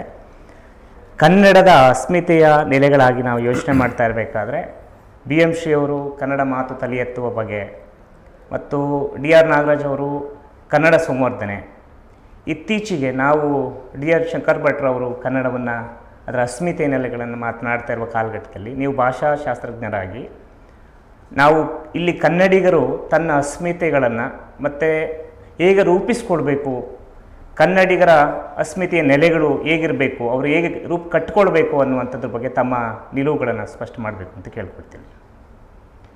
ಇಲ್ಲಿ ಮುಖ್ಯವಾಗಿ ಈ ಕನ್ನಡದ ಅಸ್ಮಿತೆ ಅನ್ನೋದು ಗುರುತು ಅಥವಾ ಕನ್ನಡತನ ಅನ್ನುವಂಥದ್ದು ಅದು ಇರಲ್ಲ. ಅದನ್ನು ನಾವು ರೂಪಿಸ್ತೀವಿ ಅಥವಾ ಅದನ್ನು ಕನ್ಸ್ಟ್ರಕ್ಟ್ ಮಾಡ್ತೀವಿ. ಆದರೆ ಅದನ್ನು ಹಾಗೆ ಮಾಡಿದಾಗ ಅದು ಎಷ್ಟು ಜನರಿಗೆ ಪ್ರಯೋಜನ ಆಗುತ್ತೆ ಮತ್ತು ಅಂಥ ಸಮುದಾಯಗಳಿಗೆ ಅದು ಹೇಗೆ ಉಪಕಾರಿಯಾಗುತ್ತೆ ಅನ್ನೋದು ಭಾಳ ಮುಖ್ಯ. ಅಂದರೆ ನಾವೆಲ್ಲವನ್ನು ಕನ್ನಡದ ಅಸ್ಮಿತೆಯ ಹೆಸರಿನಲ್ಲಿ, ಕನ್ನಡದ ಗುರುತಿನ ಹೆಸರಿನಲ್ಲಿ ಏನೇನೋ ಮಾಡುವ ಚಟುವಟಿಕೆಗಳನ್ನು ಕನ್ನಡ ಅಂತ ಹೇಳೋಕ್ಕಾಗಲ್ಲ, ಕನ್ನಡತನ ಅಂತ ಹೇಳೋಕ್ಕಾಗಲ್ಲ. ಸೊ ಅಂದರೆ ಕನ್ನಡಿಗರ ಆಶೋತ್ತರಗಳನ್ನು, ಕನ್ನಡಿಗರ ಬದುಕಿನ ಮೂಲ ಚೆಹರೆಗಳನ್ನು ರೂಪಿಸುವ ಮತ್ತು ಗುರುತಿಸುವುದಕ್ಕೆ ಪೂರಕವಾದಂಥ ಒಂದು ಚೌಕಟ್ಟನ್ನು ನಾವು ಕನ್ನಡತನ ಅಂತ ಹೇಳ್ಬೋದು. ಸೊ ಆ ನೆಲೆಯಲ್ಲಿ BM ಶ್ರೀ ಆಗಿರ್ಬೋದು, DR ನಾಗರಾಜ್ ಆಗಿರ್ಬೋದು, KV ನಾರಾಯಣ ಆಗಿರ್ಬೋದು, ಅಥವಾ ಶಂಭಾ ಜೋಶಿ ಆಗಿರ್ಬೋದು, ಮತ್ತು ಈಗ ನಾವು ಭಾಳ ಮುಖ್ಯವಾಗಿ ಚರ್ಚೆ ಮಾಡ್ತಾ ಇರುವಂಥ DN ಶಂಕರ್ ಭಟ್ರಾಗಿರ್ಬೋದು, ಇವರೆಲ್ಲರೂ ಕೂಡ ಮಾಡ್ತಾ ಇರುವ ಕೆಲಸ ಏನು ಅಂತ ಹೇಳಿದರೆ, ಸಾಮಾನ್ಯ ಕನ್ನಡಿಗರ ಬದುಕಿನ ಒಂದು ನಿಲುವುಗಳನ್ನು ಪಲ್ಲಟಿಸಿ ಅವುಗಳ ಮೂಲಕ, ಪಲ್ಲಟಗೊಂಡ ನಿಲುವುಗಳ ಮೂಲಕ ಅವರ ಬದುಕನ್ನು ರೂಪಿಸುವ ಮತ್ತು ಅವರ ಬದುಕಿಗೆ ಪೂರಕವಾದಂಥ ಒಂದು ಜ್ಞಾನ ಮೀಮಾಂಸೆ ಇರ್ಬೋದು ಅಥವಾ ಬದುಕಿನ ಮೀಮಾಂಸೆಯನ್ನು ಕಟ್ಟಿಕೊಡುವ ಪ್ರಯತ್ನವನ್ನು ಮಾಡ್ತಾ ಇದ್ದಾರೆ. ಆದರೆ ನಮಗೆ ಇಲ್ಲಿ ಭಾಳ ಒಂದು ಮುಖ್ಯವಾದ ಮಾತನ್ನು ಶಂಕರ್ ಭಟ್ರು ಹೇಳ್ತಾರೆ. ಏನು ಅಂತಂದರೆ, ಭಾಷೆ ಎಲ್ಲರ ಸೊತ್ತಾಗಬೇಕು ಅಂತ ಹೇಳ್ಬಿಟ್ಟು. ಅಂದರೆ ಅದನ್ನು ಒಂದು ಸೋಷಿಯಲ್ ಕ್ಯಾಪಿಟಲ್ ಆಗಿ ಅಥವಾ ಒಂದು ಸೋಷಿಯಲ್ ರಿಸೋರ್ಸ್ ಆಗಿ ನಾವು ರೂಪಿಸಬೇಕು ಅಂತ. ಒಂದು ಕಾಲದಲ್ಲಿ ಯಾವುದೇ ವರ್ಗದ ಜನರು ಮಾತ್ರ ಓದ್ತಾ ಇದ್ದರು, ಬರಿತಾ ಇದ್ದರು. ಹಾಗಾಗಿ ಅವರ ಓದು ಬರಹವನ್ನು ರೂಪಿಸ್ತಾ ಇದ್ದಂಥ ಒಂದು ಭಾಷಿಕ ಒಂದು ಸಂಗತಿ ಇತ್ತಲ್ಲ, ಅದು ಈಗ ಎಲ್ಲರ ಭಾಷೆಯನ್ನು ಪ್ರತಿನಿಧಿಸುವಂಥ ಒಂದು ಮಾದರಿಯಾಗಿಲ್ಲ. ಅಂದರೆ ನಾವು ತಳ ಸಮುದಾಯ, ದಲಿತರು, ಹಿಂದುಳಿದವರು ಅಥವಾ ಶೂದ್ರ ವರ್ಗದವರು ಮಾತನಾಡುವ ಭಾಷೆ ಇದೆಯಲ್ಲ, ಅದನ್ನು ಪ್ರತಿನಿಧಿಸುವ ಮತ್ತು ಅವರು ಮಾತನಾಡುವ ಹಾಗೆಯೇ ನಮ್ಮ ವಿಚಾರಗಳನ್ನು ಅರ್ಥೈಸ್ಕೊಳ್ಳೋದಕ್ಕೆ ಯೋಗ್ಯವಾದಂಥ ಒಂದು ಚೌಕಟ್ಟನ್ನು ಇಲ್ಲಿ ರೂಪಿಸ್ತಾ ಇದ್ದಾರೆ. ಆದರೆ ಅವರು ಹೇಳುವ ವಿಧಾನಗಳು, ಅದನ್ನು ಮಂಡಿಸದ ಕ್ರಮಗಳಲ್ಲಿ ವ್ಯತ್ಯಾಸಗಳಿರ್ಬೋದು. BM ಶ್ರೀಯವರು ಕನ್ನಡದ ಮಾತು ತಲೆ ಎತ್ತುವ ಬಗೆ ಅಂತ ಹೇಳಿದಾಗ, ಅಥವಾ ಕುವೆಂಪು ಅವರು ಕನ್ನಡವನ್ನು ಕುರಿತು ಚರ್ಚೆ ಮಾಡಿದಾಗ, ಅಥವಾ ಬೇಂದ್ರೆಯವರು ಕನ್ನಡ ಕಾವ್ಯವನ್ನು ರಚಿಸಿದಾಗ, ಅಥವಾ ಪೂತಿನವರು ಕನ್ನಡ ನಾಟಕಗಳನ್ನು ಮತ್ತು ಕಾವ್ಯವನ್ನು ರಚಿಸಿದಾಗ, ಇವರೆಲ್ಲ ಮಾಡ್ತಾ ಇರುವಂಥದ್ದು ಒಂದು ಕನ್ನಡ ಪ್ರಜ್ಞೆ ಅಥವಾ ಕನ್ನಡದ ಒಂದು ಆಲೋಚನಾ ಕ್ರಮ ಅಥವಾ ಕನ್ನಡ ಅನ್ನುವಂಥದ್ದು ಅದು ಒಂದಲ್ಲ, ಅದು ಹಲವು ನೆಲೆಗಳಲ್ಲಿ ನೆಲೆಗೊಂಡಿರುತ್ತೆ. ಅಂಥ ಹಲವುತನವನ್ನು ಗುರುತಿಸುವುದಕ್ಕೆ ಪೂರಕವಾಗಿರುವಂಥ ಚಿಂತನೆಗಳನ್ನು ಈ ಎಲ್ಲ ಮಹನೀಯರು ಮತ್ತು ಚಿಂತಕರು ರೂಪಿಸಿದ್ದಾರೆ. ಆ ಕಾರಣದಿಂದ ಅವುಗಳನ್ನು ವ್ಯವಧಾನದಿಂದ ಅರ್ಥ ಮಾಡ್ಕೋಬೇಕಾಗಿದೆ ಮತ್ತು ವ್ಯವಧಾನದಿಂದ ಅರ್ಥ ಮಾಡಿಕೊಂಡು ಅವು ನಮಗೆ ಎಷ್ಟು ಮುಖ್ಯ, ಎಷ್ಟು ಯೋಗ್ಯ ಅನ್ನುವಂಥದ್ದನ್ನು ಅರಿಬೇಕಾಗಿದೆ ಹೊರತಾಗಿ ಅವುಗಳ ಜೊತೆಗೆ ನಾವು ಅನಗತ್ಯವಾದಂಥ ಕಾದಾಟವನ್ನು ಮಾಡುವುದರಲ್ಲಿ ನನಗೆ ಆಸಕ್ತಿ ಇಲ್ಲ ಅಂತ ಅನಿಸುತ್ತೆ. ಅದು ಯೋಗ್ಯವೂ ಅಲ್ಲ ಅಂತ ನನ್ನ ಅಭಿಪ್ರಾಯ. ನಿಮ್ಮದು ಇಂಗ್ಲೀಷ್ ಸಂಕಥನ ಈ ಕೃತಿ ಬಿಡುಗಡೆ ಆಗ್ತಾ ಇದೆ. ಬಹುಶಃ ಟೈಟ್ಲ್ ಕೇಳಿದರೆ ಇಂಗ್ಲೀಷ್ ಜೊತೆ ನೀವು ಮಾಡಿದಂಥ ಗುದ್ದಾಟಗಳು, ವಾಗ್ವಾದಗಳು, ಇದ್ರ ಬಗ್ಗೆನೇ ಪ್ರಬಂಧಗಳಿರ್ಬೋದು ಅಂತೇಳಿ. ಅದರಲ್ಲಿ ನಾನು ಮುನ್ನಡೆಯನ್ನು ನೋಡ್ತಾ ಇರಬೇಕಾದ್ರೆ ತಾವೇ ಹೇಳಿದ ಮಾತು, ಕನ್ನಡದ ಮೂಲಕವೇ ನಾವು ಕರ್ನಾಟಕದ ಬದುಕನ್ನು ಕಟ್ಟಿಕೊಳ್ಬೇಕು ಅನ್ನೋದು, ಮತ್ತು ಇಂಗ್ಲೀಷ್ ವಿಮೋಚನೆಯ ದಾರಿ ಆಗಲಾರದು ಅಂತೇಳಿ. ಆದರೆ ಭಾಳಷ್ಟು ಜನರ ನಂಬಿಕೆನೋ ಭ್ರಮೆನೋ ಮತ್ತೊಂದು, ಇಂಗ್ಲೀಷ್ ಬಿಟ್ಟರೆ ಜೀವನ ಇಲ್ಲ, ಇಂಗ್ಲೀಷನ್ನು ಕಲಿತ್ರೆ ನಾವು ಉಳಿತೇವೆ ಬೆಳಿತೇವೆ ಅನ್ನುವಂಥ ಒಂದು ಇದರಲ್ಲಿ ಸಿಕ್ಕಾಕೊಂಡಿವಿ, ಈ ವರ್ತುಲದಲ್ಲಿ. ಇದನ್ನು ಹೊರಗೆ ತರಲಿಕ್ಕೆ ಕನ್ನಡ ಮಾಧ್ಯಮ ಕಡ್ಡಾಯ ಅನ್ನೋದು ಒಂದು ದಾರಿ ಆಗ್ಬೋದಾ? ಅಂದರೆ ಇದು ನಾನು ಇಂಗ್ಲೀಷ್ ಸಂಕಥನ ಅನ್ನುವಂಥ ಈ ಪುಸ್ತಕವನ್ನು ನೇರವಾಗಿ ಬರೆದಿದ್ದಲ್ಲ. ಇದು ಬೇರೆ ಬೇರೆ ಸಂದರ್ಭದಲ್ಲಿ ನಾನು ಇಂಗ್ಲೀಷ್ ಭಾಷೆ ಮತ್ತು ಇಂಗ್ಲೀಷ್ ಮೂಲಕ ನಡೆಯುವ ಚರ್ಚೆಗಳನ್ನು ಗಮನದಲ್ಲಿಟ್ಕೊಂಡು ಬರೆದಂಥ ಲೇಖನಗಳು. ಸುಮಾರು 11 ಲೇಖನಗಳು ಅದರಲ್ಲಿ ಇದ್ದಾವೆ. ಸೊ ಆ ಎಲ್ಲ ಲೇಖನಗಳಲ್ಲಿ ಕೂಡ ನಾನು ಚರ್ಚೆ ಮಾಡಿದ್ದು ಒಂದೇ ಲಯದಲ್ಲಿ ಇಲ್ಲ. ಕೆಲವು ವಿರೋಧಾಭಾಸಗಳು ಕೂಡ ಕಾಣಿಸ್ಬೋದು. ನಾನು ಒಂದು ಸಾರಿ ಇಂಗ್ಲೀಷ್ ಶಿಕ್ಷಣ ಬೇಕು ಅಂತ ಹೇಳಿದ್ದು ಇರ್ಬೋದು, ಇನ್ನೊಂದು ಸಾರಿ ಬೇಡ ಅಂತಲೂ ಹೇಳಿದ್ದಿರ್ಬೋದು. ಇದು ವಿರೋಧಾಭಾಸ ಮಾತ್ರ ಅಲ್ಲ, ಇದು ಒಂದು ಆಲೋಚನಾ ಕ್ರಮದಲ್ಲಿ ಏರ್ಪಟ್ಟಿರುವ ಪಲ್ಲಟಗಳನ್ನು ಕೂಡ ಅದು ತೋರಿಸುತ್ತೆ. ಆಯಾ ಕಾಲದಲ್ಲಿ ಮತ್ತು ಆಯಾ ತುರ್ತಿಗೆ ನಾವು ಹೇಗೆ ಪ್ರತಿಕ್ರಿಯೆ ಮಾಡ್ತೀವಿ ಅನ್ನುವಂಥ ನಮ್ಮ ಸಾಂದರ್ಭಿಕ ನಿಲುವುಗಳನ್ನು ಕೂಡ ಅದು ಸೂಚಿಸುತ್ತೆ. ಆದರೆ ನಾವು ಒಂದು ಭಾಳ ಮುಖ್ಯವಾದಂಥ ಒಂದು ಸಂಗತಿಯನ್ನು ಅರ್ಥ ಮಾಡ್ಕೋಬೇಕು ಅಂತಂದರೆ, ಇಂಗ್ಲೀಷ್ ಅನ್ನುವಂಥದ್ದು ನಮ್ಮ ಉದ್ಯೋಗ ಭಾಷೆ ಆಗುತ್ತೆ, ಇಂಗ್ಲೀಷ್ ಅನ್ನುವಂಥದ್ದು ಅನ್ನದ ಭಾಷೆ ಆಗುತ್ತೆ, ಇಂಗ್ಲೀಷ್ ಅನ್ನುವಂಥದ್ದು ನಮ್ಮ ಒಂದು ಸೋಷಿಯಲ್ ಬೆಟರ್ಮೆಂಟಿನ ಒಂದು ಆಯುಧವಾಗಿ ನಮಗೆ ದಕ್ಕಿದೆ ಅನ್ನುವಂಥ ಒಂದು ಹುಸಿ ಕಲ್ಪನೆಯನ್ನು ನಾವು ಕೈ ಬಿಡಬೇಕಾಗಿದೆ ಅಂತ. ಸೊ ಇಂಗ್ಲೀಷ್ ಮೂಲಕವೇ ನಮಗಿದೆಲ್ಲವೂ ದೊರಕುತ್ತೆ ಮತ್ತು ಇದೆಲ್ಲವೂ ಆಗುತ್ತೆ ಅನ್ನುವಂಥ ಒಂದು ಅಪನಂಬಿಕೆಯನ್ನು ನಾವು ಕೈ ಬಿಟ್ಟರೆ ನಮಗೆ ಏನಾದರೂ ಸಾಧಿಸುವುದಕ್ಕೆ ಮತ್ತು ಏನಾದರೂ ನಮ್ಮದೇ ನುಡಿಗಳ ಮೂಲಕ ಕೈಗೊಳ್ಳೋದಕ್ಕೆ ಸಾಧ್ಯವಾಗುತ್ತೆ ಅಂತ ಅನಿಸುತ್ತೆ. ಯಾಕಂತ ಹೇಳಿದರೆ ಲ್ಯಾಂಗ್ವೇಜ್ ಅನ್ನುವಂಥದ್ದು ಒಂದು ಲಿಬರೇಟಿಂಗ್ ಫೋರ್ಸ್ ಅಂತ ಹೇಳ್ತಾರೆ. ಆದರೆ ಅದನ್ನು ಇಂಗ್ಲೀಷಿಗೆ ಮಾತ್ರ ಅನ್ವಯಿಸಿ ಹೇಳುವಂಥ ಎಷ್ಟೋ ಸನ್ನಿವೇಶಗಳನ್ನು ನಾನು ಕೇಳಿದ್ದೇನೆ. English is A liberating force ಅಂತ ಹೇಳ್ತಾರೆ. ಅಂದರೆ ಇಂಗ್ಲೀಷ್ ಅನ್ನುವಂಥದ್ದು ಒಂದು ವಿಮೋಚನೆಯ ಮಾರ್ಗವಾಗಿ ನಮಗೆ ದಕ್ಕಿ ಬಂದಿದೆ ಅಂದರೆ ಮುಖ್ಯವಾಗಿ ಭಾಷೆ ಅನ್ನೋದೇ ನಮಗೆ ಒಂದು ವಿಮೋಚಕವಾಗಿ ಇರುತ್ತೆ. ಅದನ್ನು ಭರ್ತೃಹರಿ ಆವತ್ತಿನ ಕಾಲದಲ್ಲೇ ಹೇಳಿದರು. ನುಡಿ ಎನ್ನುವಂಥದ್ದು ನಮ್ಮನ್ನು ವಿಮೋಚನೆಗೊಳಿಸುವ ಮತ್ತು ನಮ್ಮನ್ನು ಬಿಡುಗಡೆಗೊಳಿಸುವಂಥ ಒಂದು ಮಾಧ್ಯಮ ಆಗುತ್ತೆ ಮತ್ತು ದಾರಿ ಆಗುತ್ತೆ. ಹಾಗೆ ಅದನ್ನು ನೋಡಿಕೊಳ್ಳುವ ಮತ್ತು ರೂಪಿಸುವ ಜವಾಬ್ದಾರಿ ಆಯಾ ಸಮುದಾಯದ ಚಿಂತಕರು ಮತ್ತು ಆಯಾ ಸಮುದಾಯದ ಕವಿಗಳು, ಆಯಾ ಸಮುದಾಯದ ಹಿರಿಕರು ಮಾಡಬೇಕಾದಂಥ ಒಂದು ದೊಡ್ಡ ಕೆಲಸ ಅಂತಲೂ ಕೂಡ ನಾವು ನಂಬಬೇಕು ಅಂತ ಯಾಕೆ ಹೇಳ್ತಾ ಇದ್ದೀನಿ ಅಂತ ಹೇಳಿದರೆ, ಅದು ಮಾಡಬೇಕಾದ ಕೆಲಸ, ಅದು ನಮ್ಮದು ಅಂತ ನಾವು ಒಪ್ಪಿ ನಂಬಿ ಮಾಡಿದರೆ ಖಂಡಿತವಾಗಿಯೂ ಕೂಡ ನಮ್ಮ ನುಡಿನೇ ನಮ್ಮ ದಾರಿಯಾಗುತ್ತೆ, ನಮ್ಮ ನುಡಿನೇ ನಮ್ಮ ಗುರಿಯಾಗುತ್ತೆ ಮತ್ತು ನಾವು ನಂಬಿದ ನುಡಿಯೇ ನಮ್ಮ ಬದುಕಿನ ಒಂದು ಅಪಾರವಾದ ಸಂಪನ್ಮೂಲವಾಗಿ ನಮಗೆ ಒದಗಿ ಬರುತ್ತೆ. ಅದಕ್ಕೆ ಬೇಕಾದಷ್ಟು ಉದಾಹರಣೆಗಳನ್ನು ನಾವು ಅಂತಾರಾಷ್ಟ್ರೀಯ ಮಟ್ಟದಲ್ಲಿ ನೋಡ್ಬೋದು. ಅದಕ್ಕೆ ನಾನು ಯಾರೂ ಅನ್ಯತಾ ಭಾವಿಸದೇ ಇದ್ದರೆ ಅದು ಚೈನಾ ಇರ್ಬೋದು, ಕೊರಿಯಾ ಇರ್ಬೋದು, ಜಪಾನ್ ಇರ್ಬೋದು, ಇಂಥ ದೇಶಗಳ ಆರ್ಥಿಕ ಮತ್ತು ವೈಜ್ಞಾನಿಕ ತಾಂತ್ರಿಕ ಪ್ರಗತಿಯನ್ನು ಮತ್ತು ಆರ್ಥಿಕ ಪ್ರಗತಿಯನ್ನು ನಾವು ನೋಡಿದರೆ ಆ ಭಾಷೆಗಳ ಪ್ರಭಾವ ಅವರ ಮೇಲೆ ಎಷ್ಟು ಮೂಡಿದೆ ಮತ್ತು ಭಾಷೆಗಳ ಮೂಲಕ ಆ ದೇಶಗಳು ಎಷ್ಟು ತಮ್ಮ ಯಶಸ್ಸನ್ನು ಕಂಡಿದ್ದೇವೆ ಅನ್ನೋದನ್ನು ನಾವು ನೋಡ್ಬೋದು. ಆದರೆ ವಸಾಹತುಶಾಹಿಗೆ ಒಳಗಾಗಿರುವಂಥ ದೇಶಗಳಿದೆ, ಆಫ್ರಿಕಾ ಇರ್ಬೋದು, ಏಷ್ಯನ್ ಕಂಟ್ರೀಸ್ ಇರ್ಬೋದು, ಅಥವಾ ಮುಖ್ಯವಾಗಿ ಭಾರತ ಇರ್ಬೋದು. ನಾವು ಯಾವ್ಯಾವ ಸಂಕಟಗಳಿಂದ, ಯಾವ್ಯಾವ ಥರದ ಬಿಕ್ಕಟ್ಟುಗಳಿಂದ ನಾವು ಬಳಲ್ತಾ ಇದ್ದೀವಿ ಅನ್ನೋದಕ್ಕೆ ಬೇಕಾದಷ್ಟು ಸಾಕ್ಷ್ಯಗಳು ನಮ್ಮ ಮಧ್ಯದಲ್ಲೇ ಸಿಗ್ತಾ ಇದ್ದಾವೆ. ಅಂದರೆ ಇದಕ್ಕೆಲ್ಲ ಕಾರಣ ಇಂಗ್ಲೀಷ್ನೇ ಅಂತ ಹೇಳಿದರೆ, ಅಂದರೆ ಇಂಗ್ಲೀಷ್ ಮೂಲಕ ನಮಗೆ ಪರಿಹಾರಗಳು ಸಿಗುತ್ತವೆ ಮತ್ತು ಅಲ್ಲಿ ದಾರಿಗಳು ಸಿಗುತ್ತವೆ ಅನ್ನುವಂಥ ಒಪ್ಪಿ ನಡೀತಾ ಇದ್ದೀವಲ್ಲ, ಅದು ತಪ್ಪು ಅಂತ ನಾನು ಹೇಳ್ತಾ ಇರೋದು. ಇಂಗ್ಲೀಷ್ ಓದೋದಾಗಲಿ ಇಂಗ್ಲೀಷ್ ಕಲಿಯೋದಾಗಲಿ ತಪ್ಪಲ್ಲ. ಆದರೆ ನಮ್ಮೆಲ್ಲ ಸಮಸ್ಯೆಗಳಿಗೆ ಮತ್ತು ನಮ್ಮ ಸಾಮಾಜಿಕ ಬದುಕಿಗೆ ಇಂಗ್ಲೀಷೇ ಮುಖ್ಯ, ಅದೇ ದಾರಿ ಅಂತ ನಂಬುದು ತಪ್ಪು ಅನ್ನೋದು ನನ್ನ ಉದ್ದೇಶ. ಈಗ ನಿಮ್ದು ಇನ್ನೊಂದು ಕೃತಿ ಬಿಡುಗಡೆ ಆಗ್ತಿರೋದು ನುಡಿಯರಿಮೆ. ಅಲ್ಲಿ OLN ನಾಗಭೂಷಣ ಸ್ವಾಮಿ ಅವರು ಗುರುತಿಸಿದ್ದಾರೆ. ಈ ಕೃತಿ ಏನಿದೆ ಇದು ಶಂಕರ ಭಟ್ರ ಮತ್ತು KV ನಾರಾಯಣವರ ನುಡಿ ಚಿಂತನೆಯನ್ನು ವಿಸ್ತರಿಸುವಂಥ ಕಾರ್ಯ ಅಂತೇಳಿ. ಇತ್ತೀಚಿನ ದಿನಗಳಲ್ಲಿ ಶಂಕರ ಭಟ್ರಷ್ಟು ತಪ್ಪು ಅರ್ಥಕ್ಕೆ ಕಾರಣವಾದಂಥ, ತಪ್ಪು ಅಭಿಪ್ರಾಯಕ್ಕೆ ಕಾರಣವಾದಂಥ ವ್ಯಕ್ತಿ ಇನ್ನೊಬ್ಬರಿಲ್ಲ ಅನಿಸುತ್ತೆ. ಬಟ್ ಶಂಕರ ಭಟ್ರ ಕನ್ನಡ ಏನಿದೆ ಅದಕ್ಕೆ ಕುವೆಂಪು ವಿಶ್ವವಿದ್ಯಾಲಯ ಒಂದು ಮಾನ್ಯತೆ ಕೊಟ್ಟಿತ್ತು. ಅದರಲ್ಲಿ ತಮ್ಮಂಥ ಚಿಂತಕರ ಪಾಲು ಇದೆ. ಈಗ ಆ ಶಂಕರ ಭಟ್ರ ಚಿಂತನೆಗಳೇನಿದೆ ಅದು ಕನ್ನಡವನ್ನು ವಿಸ್ತರಿಸುವಂಥ ಕಾರ್ಯ ಅಂಥೇಳಿ ಭಾಳ ಜನ ಒಪ್ತಾ ಇಲ್ಲ, ಭಾಳ ಕಷ್ಟ ಆಗ್ತಿದೆ ಅವ್ರು ಒಪ್ಪಲಿಕ್ಕೆ. ಇದಕ್ಕೆ ಏನು ಹೇಳ್ಬೋದು ಅಂತೇಳಿ? ಅದರಲ್ಲಿ 3 ಥರದ ಚಿಂತನೆಗಳಿದೆ ಶಂಕರ ಭಟ್ರು ಮಾಡ್ತಾ ಇರೋ ಕೆಲಸದಲ್ಲಿ. ಒಂದು, ಅವರು ನುಡಿಯನ್ನು ವಿವರಿಸುವ ಮತ್ತು ವಿಶ್ಲೇಷಣೆಯ ಬಗ್ಗೆ ಒಂದಿದೆ. ಅದನ್ನು ಅವರು ಸುಮಾರು 5 ದಶಕಗಳಿಂದ ಮಾಡ್ತಾ ಬಂದಿದ್ದಾರೆ. ಸೊ ಆ ಬಗೆಗೆ ಹೆಚ್ಚು ತಕರಾರು ಯಾರಿಗೂ ಇಲ್ಲ. ಎರಡನೇದ್ದು, ಅವರ ಪದಕ್ರಾಂತಿ ಅನ್ನುವ ಒಂದು ಕಲ್ಪನೆ ಬಂತು ಮತ್ತು ಲಿಪಿ ಕ್ರಾಂತಿ ಅನ್ನುವಂಥ ಇನ್ನೊಂದು ಕಲ್ಪನೆ ಬಂತು. ಸೊ ಸಮಸ್ಯೆ ಎದುರಾಗಿರೋದು ಅವರು ಭಾಷೆಯನ್ನು ಅಥವಾ ನುಡಿಯನ್ನು ವಿಶ್ಲೇಷಿಸುವ ಮತ್ತು ಅದನ್ನು ಅರ್ಥೈಸುವ ವಿಧಾನದ ಬಗೆಗೆ ತುಂಬ ಜನ ಅದನ್ನು ಓದಿದ ಹಾಗೂ ಕಾಣಿಸಲ್ಲ ಮತ್ತು ಆ ಬಗೆಗೆ ಹೆಚ್ಚು ಅವರು ತಲೆ ಕೆಡಿಸ್ಕೊಂಡಿಲ್ಲ. ಆದರೆ ಈಗ ಮಾಧ್ಯಮದಲ್ಲಿ ಮತ್ತು ಈ ಸಾಮಾಜಿಕ ಜಾಲತಾಣಗಳಲ್ಲಿ ಕಂಡು ಕೇಳುವ ಈ ಪರಿ ಇದೆಯಲ್ಲ, ಅಲ್ಲಿ ಸಾಕಷ್ಟು ಚರ್ಚೆಗಳು ನಡೀತಾ ಇದ್ದಾವೆ.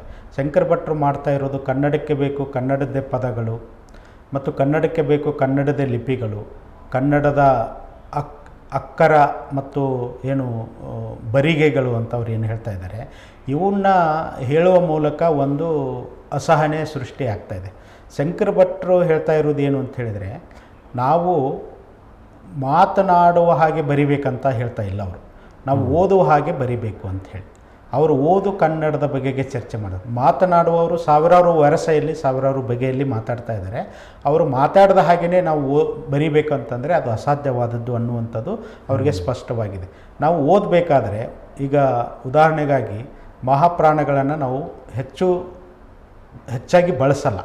ಅಂದರೆ ನಾನು ಹೇಳ್ತಾ ಇರುವ, ಈಗ ನಾನು ಭಾಷೆ ಅಂತಲೇ ಪ್ರಜ್ಞಾಪೂರ್ವಕವಾಗಿ ಹೇಳುವಾಗ ಮಾತ್ರ ಅದು ಮಹಾಪ್ರಾಣಯುಕ್ತವಾಗಿರುತ್ತೆ ಹೊರತಾಗಿ, ಇಲ್ಲ ಸಾಮಾನ್ಯವಾಗಿ ನಾವು ಮಾತನಾಡುವಾಗ ಭಾಷೆ ಬಗೆಗೆ ಅಂತಲೇ ಹೇಳ್ತಾ ಇರ್ತೀವಿ ಹೊರತಾಗಿ ಭಾಷೆ ಅನ್ನುವಂಥ ಒಂದು ಮಹಾಪ್ರಾಣಯುಕ್ತವಾದಂಥ ಪದವನ್ನು ಬಳಸಲ್ಲ.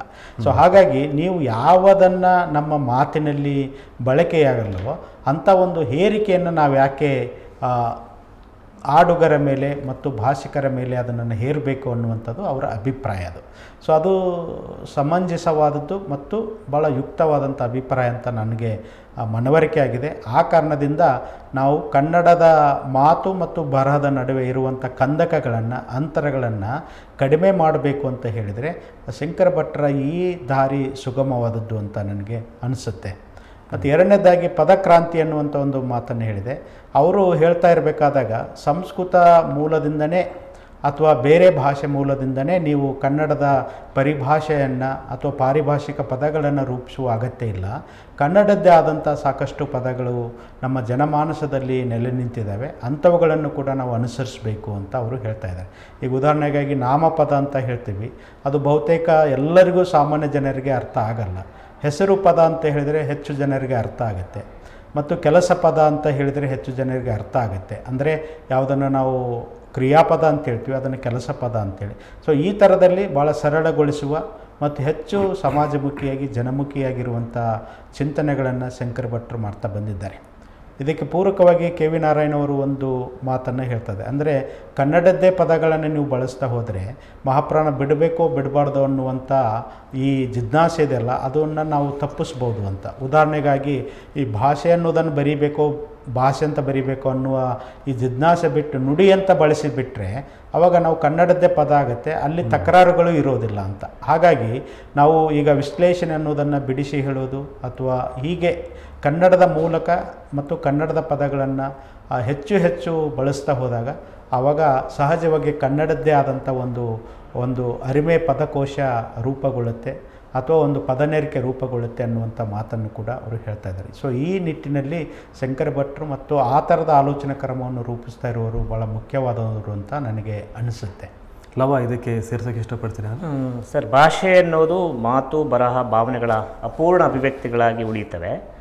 ಭಾವನೆಗಳ ಅಭಿವ್ಯಕ್ತಿಗೆ ಭಾಷೆಯನ್ನು ಬಳಸಿದಾಗ ನಾವು ಯಶಸ್ವಿ ಆಗಲಿಕ್ಕೆ ಸಾಧ್ಯ ಆಗ್ತದೆ ಅಂತ ಒಂದು. ಆಮೇಲೆ ಎರಡನೇದು ಈ ಸೃಜನಶೀಲ ಮತ್ತು ಸೃಜನೇತರ ಅನ್ನುವ ಬರವಣಿಗೆ ಎರಡು ಪ್ರಕ್ರಿಯೆಗಳಿದಾವಲ್ಲ, ಇದರಲ್ಲಿ ಈ ಸೃಜನಶೀಲ ಭಾಷೆಯ ಅಭಿವ್ಯಕ್ತಿಗೂ ಸೃಜನೇತರ ಭಾಷೆಯ ಅಭಿವ್ಯಕ್ತಿಗೂ ಎರಡು ವ್ಯತ್ಯಾಸಗಳನ್ನು ಗುರುತಿಸ್ಕೊಳ್ಳೋದಾದರೆ ಯಾವುದರಲ್ಲಿ ಸಮೃದ್ಧಗೊಳಿಸುವ ಶಕ್ತಿ ಯಾವುದಕ್ಕೆ ಹೆಚ್ಚಿದೆ ಅಂತ ಹೇಳಲಿಕ್ಕಾಗತ್ತೆ? ಇಲ್ಲಿಲ್ಲ, ಅದು ಆ ಥರದಲ್ಲಿ ಅದನ್ನು ಯೋಚನೆ ಮಾಡೋದೇ ನನ್ನ ಪ್ರಕಾರ ತಪ್ಪು ಅಂತ ಅನಿಸುತ್ತೆ.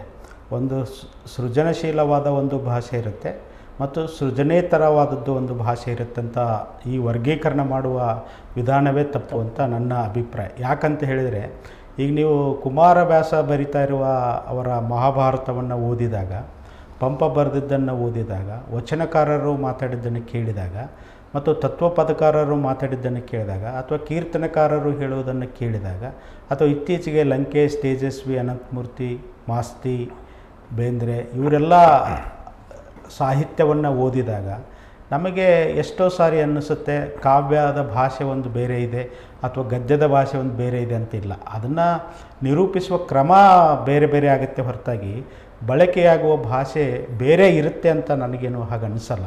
ಹಾಗೆ ಅಂದ್ಕೊಂಡ್ರೆ ಏನಾಗುತ್ತೆ ಅಂದರೆ ಅದೊಂದು ಅಪಾಯವನ್ನು ಒಡ್ಡುತ್ತೆ ಮತ್ತು ನಾವು ಸೃಜನಶೀಲವಾದದ್ದು ಒಂದು ಎಲ್ಲೋ ಇರುತ್ತೆ, ಅದನ್ನು ನಾವು ಪಡ್ಕೋಬೇಕು, ಅದನ್ನು ಗಳಿಸ್ಕೋಬೇಕು ಅನ್ನುವಂಥ ಒಂದು ಹಪಾಪಿತನವು ಕೂಡ ಸೃಷ್ಟಿಯಾಗಿ ಒಂದು ಬರಹದ ಆ ಒಂದು ಶೈಲಿ ಒಗ್ಗಿಕೊಳ್ಳದೇ ಚಡಪಡಿಕೆ ಉಂಟಾಗುವ ಒಂದು ಅಪಾಯವು ಕೂಡ ಇರುತ್ತೆ. ಆ ಕಾರಣದಿಂದ ಸಾಹಿತ್ಯದ ಭಾಷೆಗೂ ಮತ್ತು ಒಂದು ಯಾವುದನ್ನು ನಾವು ಡಿಸ್ಕರ್ಸಿವ್ ರೈಟಿಂಗ್ ಅಂತ ಕರಿತೀವಿ, ಒಂದು ಚಿಂತನಶೀಲವಾದ ತರ್ಕಶೀಲವಾದಂಥ ಒಂದು ಭಾಷೆ ಇರುತ್ತಲ್ಲ, ಅದನ್ನು ನಿರೂಪಿಸುವ ಮಂಡಿಸುವ ಕ್ರಮದಲ್ಲಿ ವ್ಯತ್ಯಾಸ ಇರುತ್ತೆ. ನಾನು ಯಾವುದಾದ್ರೂ ಒಂದು ವಿಜ್ಞಾನ ಬರಹವನ್ನು ಬರಿಬೇಕಾದಾಗ ಅಥವಾ ಈ ನುಡಿ ಅರಿವಿಗೆ ಕುರಿತ ಹಾಗೆ ನುಡಿಯನ್ನು ಕುರಿತು ಅದರ ವಿಶ್ಲೇಷಣೆ ಮಾಡಬೇಕಾದಾಗ ಬಳಸುವ ಪದಕೋಶ ಬೇರೆಯಾಗಿರುತ್ತೆ. ಆದರೆ ನೀವು ಯಾವುದೋ ಒಂದು ಕವಿತೆಯನ್ನು ಬರಿಬೇಕಾದಾಗ, ಆ ಕವಿತೆಯನ್ನು ವಿವರಿಸಬೇಕಾದಾಗ ಅಲ್ಲಿ ಬಳಕೆ ಆಗುವ ಪದಕೋಶ ಬೇರೆಯಾಗಿರುತ್ತೆ. ಅಂದರೆ ನಮ್ಮ ಸೆಲೆಕ್ಷನ್ ಆಫ್ ಡಿಕ್ಷನ್ ಇದೆಯಲ್ಲ, ಅದರಲ್ಲಿ ವ್ಯತ್ಯಾಸಗಳಿರ್ತವೆ ಪದಗಳನ್ನು ಆಯ್ಕೆ ಮಾಡಿಕೊಳ್ಳುವ. ಯಾಕಂತ ಹೇಳಿದರೆ ಅದು ಒಂದು ದೃಷ್ಟಿಕೋನವನ್ನು ಮಂಡಿಸುತ್ತೆ ಅಥವಾ ಯಾವುದೋ ಒಂದು ಅನುಭವ ಲೋಕವನ್ನು ಅದು ಪ್ರತಿನಿಧಿಸ್ತಾ ಇರುತ್ತೆ. ಆ ಕಾರಣದಿಂದ ಅಂಥ ಪದಗಳನ್ನೇ ಆಯ್ಕೆ ಮಾಡಿಕೊಂಡು ನಾವು ಅಂಥ ವಿಶ್ಲೇಷಣೆಗಳನ್ನು ಮತ್ತು ಅಂಥ ಚಿಂತನೆಗಳನ್ನು ರೂಪಿಸುವ ಒಂದು ಪರಿಪಾಠವನ್ನು ಬೆಳೆಸ್ಕೋಬೇಕಾಗಿರುತ್ತೆ. ನಮ್ಮ ದುರಂತ ಏನು ಅಂತ ಹೇಳಿದರೆ ಕನ್ನಡ ಆಗಲಿ ಅಥವಾ ಇಂಗ್ಲೀಷ್ ಆಗಲಿ ಪಾಠ ಮಾಡುವಂಥ ಮೇಷ್ಟ್ರುಗಳು ಭಾಷಾ ವಿಜ್ಞಾನವನ್ನು ಅಥವಾ ಭಾಷಾಶಾಸ್ತ್ರವನ್ನು ಗಂಭೀರವಾಗಿ ಪರಿಗಣಿಸುವುದಿಲ್ಲ. ಸೊ ಅದು ಭಾಷೆಯನ್ನು ಎಷ್ಟು ನಾವು ಅರ್ಥ ಮಾಡ್ಕೊಳ್ತೀವೋ, ಅಂದರೆ ಯಾರು ಶ್ರೇಷ್ಠ ಕವಿಗಳು ಅಥವಾ ಶ್ರೇಷ್ಠ ವಿದ್ವಾಂಸರಂತ ಯಾರನ್ನಾದರೂ ಹೆಸರಿಸಿ ನೀವು ಇವರೇ ಅವರೇ ಅಂತಲ್ಲ, ಯಾರನ್ನಾದರೂ ಹೆಸರಿಸಿ ಅವರ ಭಾಷೆಯಲ್ಲಿ ಎಷ್ಟೊಂದು ಪರಿಣಿತಿ ಅವರಿಗಿದೆ ಅಂತ ಹೇಳಿದರೆ ಅವರ ಕಾವ್ಯದಲ್ಲಿ ಮತ್ತು ಅವರ ಸಾಹಿತ್ಯದಲ್ಲಿ ಅದು ಪ್ರಕಟವಾಗಿದೆ. ಬೇಂದ್ರೆ ಇರ್ಬೋದು, ಕುವೆಂಪು ಇರ್ಬೋದು, ಮಾಸ್ತಿ ಇರ್ಬೋದು, ಪುತಿನ ಇರ್ಬೋದು, ಅಥವಾ ಲಂಕೇಶ್ ಇರ್ಬೋದು, ದೇವನೂರು ಇರ್ಬೋದು, ಅಥವಾ ಇತ್ತೀಚೆಗೆ ಬಂದಿರುವಂಥ ಅಮರೇಶ ನುಗುಡೋನವರು ಇರ್ಬೋದು, ಎಚ್ ಎಸ್ ಶಿವಪ್ರಕಾಶ್ ಅವರು ಇರ್ಬೋದು. ಅವರ ನೋಡಿ, ಶಿವಪ್ರಕಾಶ್ ಅವರ ಕಾವ್ಯವನ್ನು ನೀವು ನೋಡ್ತಾ ಹೋದರೆ ಅದರಲ್ಲಿ ರೂಪಕಗಳೇ ಇಲ್ಲ. ಅಲ್ಲಿ ರೂಪಕಗಳನ್ನು ಅನಗತ್ಯವಾಗಿ ರೂಪಕಗಳನ್ನು ಬಳಸಬೇಕಾದ ಪರಿಪಾಠವೇ ಇಲ್ಲ. ಅದೊಂದು ವಿಚಿತ್ರವಾದಂಥ ಒಂದು ಶೈಲಿ ಅಂತ ಅನಿಸಿದರೂ ಕೂಡ ಅದು ಭಾಳ ವಿಶಿಷ್ಟವಾಗಿದೆ. ಅದು ವಿಚಿತ್ರ ಅಲ್ಲ, ವಿಶಿಷ್ಟವಾದ ಶೈಲಿಯಾಗಿಯೂ ಕೂಡ ಕಾಣಿಸ್ತಾ ಇದೆ. ಹಾಗಾಗಿ ಅದು ಬೇಂದ್ರೆಯಲ್ಲಿ ಕಾಣಿಸುತ್ತೆ ಮತ್ತು ಅಡಿಗರಲ್ಲಿ ಕಾಣಿಸುತ್ತೆ. ಅಡಿಗರದ್ದೇ ಒಂದು ಶೈಲಿ ಇದೆ. ಸೊ ಹಾಗಾಗಿ ಅವ್ರ ಜೊತೆ ಬಂದಂಥ ಶರ್ಮಾ ಅವರಿದ್ದರಲ್ಲ, ಅವ್ರದ್ದೇ ಆದ ಬೇರೆ ಒಂದು ಶೈಲಿ ಇದೆ. ಗೋಕಾಕ್ ಅವ್ರದ್ದೊಂದು ಶೈಲಿ ಇದೆ. ಸೊ ನಾವು ಹೀಗೆ ನೋಡ್ತಾ ಹೋದಾಗ ಸೃಜನಶೀಲವಾದದ್ದು ಮತ್ತು ಸೃಜನೇತರವಾದಂಥ ಒಂದು ಭಾಷೆ ಇರುತ್ತೆ ಅಂತಲ್ಲ, ಬಟ್ ಅದನ್ನು ಹಾಗೆ ಒಗ್ಗಿಸ್ತೀವಿ ಮತ್ತು ಅದಕ್ಕೆ ಅಂಥ ಒಂದು ತರ್ಕ ಅಲ್ಲಿ ಏರ್ಪಡುವುದಕ್ಕೆ ಬೇಕಾಗಿರುವಂಥ ಒಂದು ಕೆಲಸವನ್ನು ಕೂಡ ನಾವು ಮಾಡ್ತಾ ಇರ್ತೀವಿ. ಅದಕ್ಕೆ ಮುಖ್ಯವಾಗಿ ನಮಗೇನು ಬೇಕು ಅಂತಂದರೆ ಭಾಷೆ ಬಗೆಗೆ ಒಂದು ಅಪಾರವಾದಂಥ ಒಂದು ಹೊಳವು ಇರಬೇಕು ಮತ್ತು ಅದರ ಬಗೆಗೆ ನಂಬಿಕೆ ಇರಬೇಕು. ಸೊ ಆವಾಗ ಅದು ನಮಗೆ ಹೆಚ್ಚು ಮಾರ್ಗದರ್ಶಿಯಾಗಿರುತ್ತೆ ಮತ್ತು ನಮ್ಮನ್ನು ಕೈ ಹಿಡಿದು ನಡೆಸುವ ಒಂದು ಊರುಗೋಲಾಗಿ ಕೂಡ ಅದು ನಮಗೆ ಒದಗಿ ಬರುತ್ತಂತ ನನಗೆ ಅನಿಸುತ್ತೆ. ಸರ್, ನಿಮ್ಮ ಬರಹಗಳಲ್ಲಿ ಭಾಷಾ ವಿಜ್ಞಾನದ ಚಿಂತನೆಗಳು ಹೆಚ್ಚು ಪ್ರಕಟಗೊಳ್ತವೆ. ಅನೇಕ ಕತೆ, ಕಾದಂಬರಿಕಾರರು, ನಾಟಕಕಾರರು ಅನೇಕ ಸ್ಕೂಲ್ ಆಫ್ ಥಾಟ್ಸು ಅವರ ನಾಟಕಗಳಲ್ಲಿ ಗುರುತಿಸ್ತವೆ. ಬೇರೆ ಬೇರೆಯ ಚಳುವಳಿಗಳಲ್ಲಿ ಬಂದಂಥ ಅನೇಕ ಲೇಖಕರ ಚಳುವಳಿಗಳಲ್ಲಿ ಅವರ ಇನ್ಫ್ಲೂಯೆನ್ಸ್ಗಳನ್ನು ಗುರುತಿಸ್ತೇವೆ.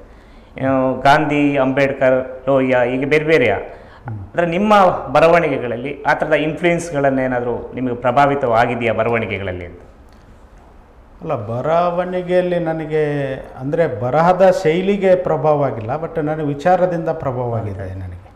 ಅಂದರೆ ನಾನು ಈಗಾಗಲೇ ಪ್ರಸ್ತಾಪಿಸಿದ ಹಾಗೆ ನನಗೆ ಹೆಚ್ಚು ಪ್ರಭಾವ ಬೀರಿದವರು ಕೆ ವಿ ನಾರಾಯಣ್ ಅವರು, ಶಂಕರ ಭಟ್ರು, ಎಸ್ ಎನ್ ಶ್ರೀಧರು, ಆಮೇಲೆ ಪಿ ಪಿ ಗಿರಿಧರು. ಅವರ ತಮ್ಮ ಬರಹಗಳ ಮೂಲಕ ಅಂದರೆ ಅವರ ಬರಹಗಳ ಮೂಲಕ ನಾನು ಓದಿದ್ದು. ಮತ್ತು ಇನ್ನೂ ಮುಂದೆ ಹೋಗಿ ಹೇಳಬೇಕು ಅಂತ ಹೇಳಿದರೆ ನನಗೆ ಹೆಚ್ಚು ಅಪಾರವಾದಂಥ ಒಂದು ಪ್ರಭಾವಶಾಲಿಯಾದ ಚಿಂತಕರು ಅಂತ ಹೇಳಿದ್ರೆ ಚಾಮ್ಸ್ಕಿ ಮತ್ತು ಅಂಬೇಡ್ಕರ್ ನನಗೆ ಹೆಚ್ಚು ಪ್ರಭಾವ ಬೀರಿದವರು. ಸೊ ಆ ಕಾರಣದಿಂದ ನನಗೆ 2 ಥರದ ಶೈಲಿಗಳನ್ನು ನಾನು ಪಡ್ಕೊಂಡಿದ್ದೀನಿ. ಒಂದು ಡಿಸ್ಕರ್ಸಿವ್ ರೈಟಿಂಗಿನ ಒಂದು ಬಗೆ ಹೇಗಿರುತ್ತೆ, ಅಂದರೆ ಒಂದು ಚಿಂತನಶೀಲ ಅಥವಾ ತರ್ಕಶೀಲವಾದಂಥ ಬರಹ ಹೇಗಿರುತ್ತೆ ಅನ್ನೋದಕ್ಕೆ ಗಾಂಧಿಗಿಂತ ಮುಖ್ಯವಾಗಿ ಅಂಬೇಡ್ಕರ್ ಬರಹವನ್ನು ನಾವು ನೋಡಬೇಕಾಗತ್ತೆ. ಯಾಕಂತ ಹೇಳಿದ್ರೆ ಅದೇ ಒಂದು ರಿಸರ್ಚ್ ನೆಲೆಯಲ್ಲಿ ರೂಪುಗೊಂಡಿರುವ ಬರಹ.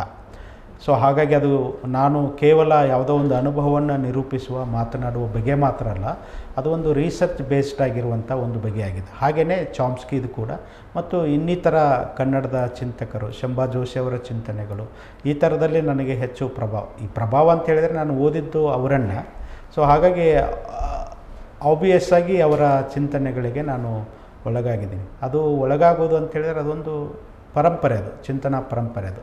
ಸೊ ನಾವು ಆ ಚಿಂತನಾ ಪರಂಪರೆ ಮೂಲಕ ನಾವು ಹಾದು ಹೋಗುವಾಗ ಅಲ್ಲಿಯ ಆ ಪರಿಸರ ನಮಗೆ ಹೇಗೆ ಪ್ರಭಾವ ಬೀರುತ್ತೆ ಅನ್ನೋದಕ್ಕೆ ನನ್ನ ಬರಹಗಳಲ್ಲಿ ಸಾಕ್ಷಿಗಳು ಸಿಗದೇನೂ ಇರ್ಬೋದು, ಅದು ಗೊತ್ತಿಲ್ಲ. ಅದನ್ನು ನೀವು ಯಾರಾದರೂ ಬೇರೆದವರು ಹೇಳ್ಬೋದು. ಭಾರತದ ಆಚೆ ಕೂಡ ತಾವು ತಮ್ಮ ಮಾತುಗಳನ್ನು, ಲೇಖನಗಳನ್ನು ಪ್ರಕಟ ಮಾಡಿದ್ದೀರಿ ಮತ್ತು ಅಲ್ಲೋಗಿ ಮಾತನಾಡಿ ಪೇಪರ್ ಕೂಡ ಪ್ರೆಸೆಂಟ್ ಮಾಡಿದ್ದೀರಿ.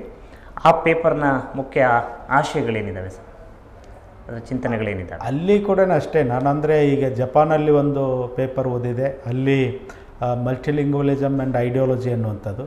ಅಲ್ಲಿ ಕೂಡ ಈ ಕನ್ನಡದಲ್ಲಿ ನಾನು ಏನು ಬರಿತಾ ಇದ್ದೀನೋ ಆ ಕನ್ನಡದಲ್ಲಿ ಬರೆದಿರುವ ಬರಹಗಳ ಒಂದು ಇಂಗ್ಲೀಷ್ ಅವತರಣಿಕೆ ಹೊರತದು ನಾನು ಹೊಸದಾಗಿ ಇಂಗ್ಲೀಷ್ನಲ್ಲಿ ಬೇರೆ ಏನೋ ಚಿಂತನೆ ಮಾಡಿದ್ದಲ್ಲ.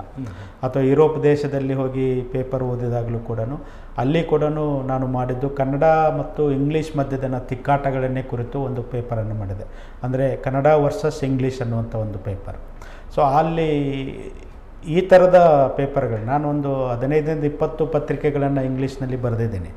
ಆದರೆ ನನಗೆ ಹೆಚ್ಚು ಆಸಕ್ತಿ ಇರೋದು ಕನ್ನಡದಲ್ಲೇ ಬರೀಬೇಕು, ಕನ್ನಡಿಗರು ಓದಬೇಕು, ಕನ್ನಡರ ಒಡನಾಟದಲ್ಲಿ ನಮ್ಮ ಬರಹಗಳು, ನಮ್ಮ ಚರ್ಚೆಗಳು ಬೆಳೀಬೇಕನ್ನುವಂಥ ಒಂದು ಮಹದಾಶೆಯಿಂದ ನನಗೆ ಇಂಗ್ಲೀಷ್ನಲ್ಲಿ ಬರೆಯುವ ಅಪೇಕ್ಷೆಯೂ ಇಲ್ಲ, ಅಂಥ ಮಹದಾಶೆಯೂ ಕೂಡ ನನಗಿಲ್ಲ. ನಾನು ಅಗತ್ಯವಿದ್ದಾಗ ಬೇರೆ ದೇಶದಲ್ಲಿ ಅಥವಾ ಬೇರೆ ರಾಜ್ಯದಲ್ಲಿ ಪೇಪರ್ಗಳನ್ನು ಓದಬೇಕಾದಾಗ ಮಾತ್ರ ಇಂಗ್ಲೀಷ್ನಲ್ಲಿ ಬರಿಬೇಕನ್ನುವಂಥ ಒಂದು ಒತ್ತಾಯ ಇರುತ್ತೆ ಹೊರತಾಗಿ ನನ್ನ ಅದು ಗುರಿ ಮತ್ತು ಉದ್ದೇಶದ ಭಾಗವಾಗಿ ಇಲ್ಲ. ಮೇಟಿ ಮಲ್ಲಿಕಾರ್ಜುನ್ ಅವರು ಇದುವರೆಗೂ ಭಾಳ ಸುದೀರ್ಘವಾಗಿ ತಮ್ಮ ಚಿಂತನೆಗಳನ್ನು ಹಂಚ್ಕೊಂಡ್ರು. ಇವರು ಆಡಿರೋ ಮಾತುಗಳನ್ನು ಕೇಳಿದ್ರೇ ಆ ಕೃತಿಗಳಲ್ಲಿ ಏನಿರುತ್ತೆ ಅನ್ನೋದನ್ನು ನಾವು ಅರ್ಥ ಮಾಡ್ಕೋಬೋದು. ಹಾಗಾಗಿ ಈ ಸುದೀರ್ಘ ನಮ್ಮ ಚರ್ಚೆಯಲ್ಲಿ ಭಾಗವಹಿಸಿದಂಥ ಮೇಟಿ ಮಲ್ಲಿಕಾರ್ಜುನ್ ಅವರಿಗೆ ಧನ್ಯವಾದಗಳು. ನಮಸ್ಕಾರ ಸರ್, ಥ್ಯಾಂಕ್ ಯು. ಹಾಗೆ ಈ ಚರ್ಚೆಯಲ್ಲಿ ನಮ್ಮ ಜೊತೆಗೆ ಪಾಲ್ಗೊಂಡಂಥ ಲವಾ GR ಅವರಿಗೂ ಸಹ ಧನ್ಯವಾದಗಳು. ನಮಸ್ಕಾರ. ನಾಳೆ ದಿನ ಇದೇ ಸಮಯಕ್ಕೆ ಇನ್ನೊಂದು ವಿಷಯದೊಂದಿಗೆ ನಿಮ್ಮ ಎದುರಿಗೆ ಬರ್ತೀವಿ. ಅಲ್ಲಿವರೆಗೂ ನೋಡ್ತಾ ಇರಿ ಕನ್ನಡ ಮೀಡಿಯಂ 24/7, ಸಂಭವಿಸು ಸಮಸ್ತರ ನಡುವೆ.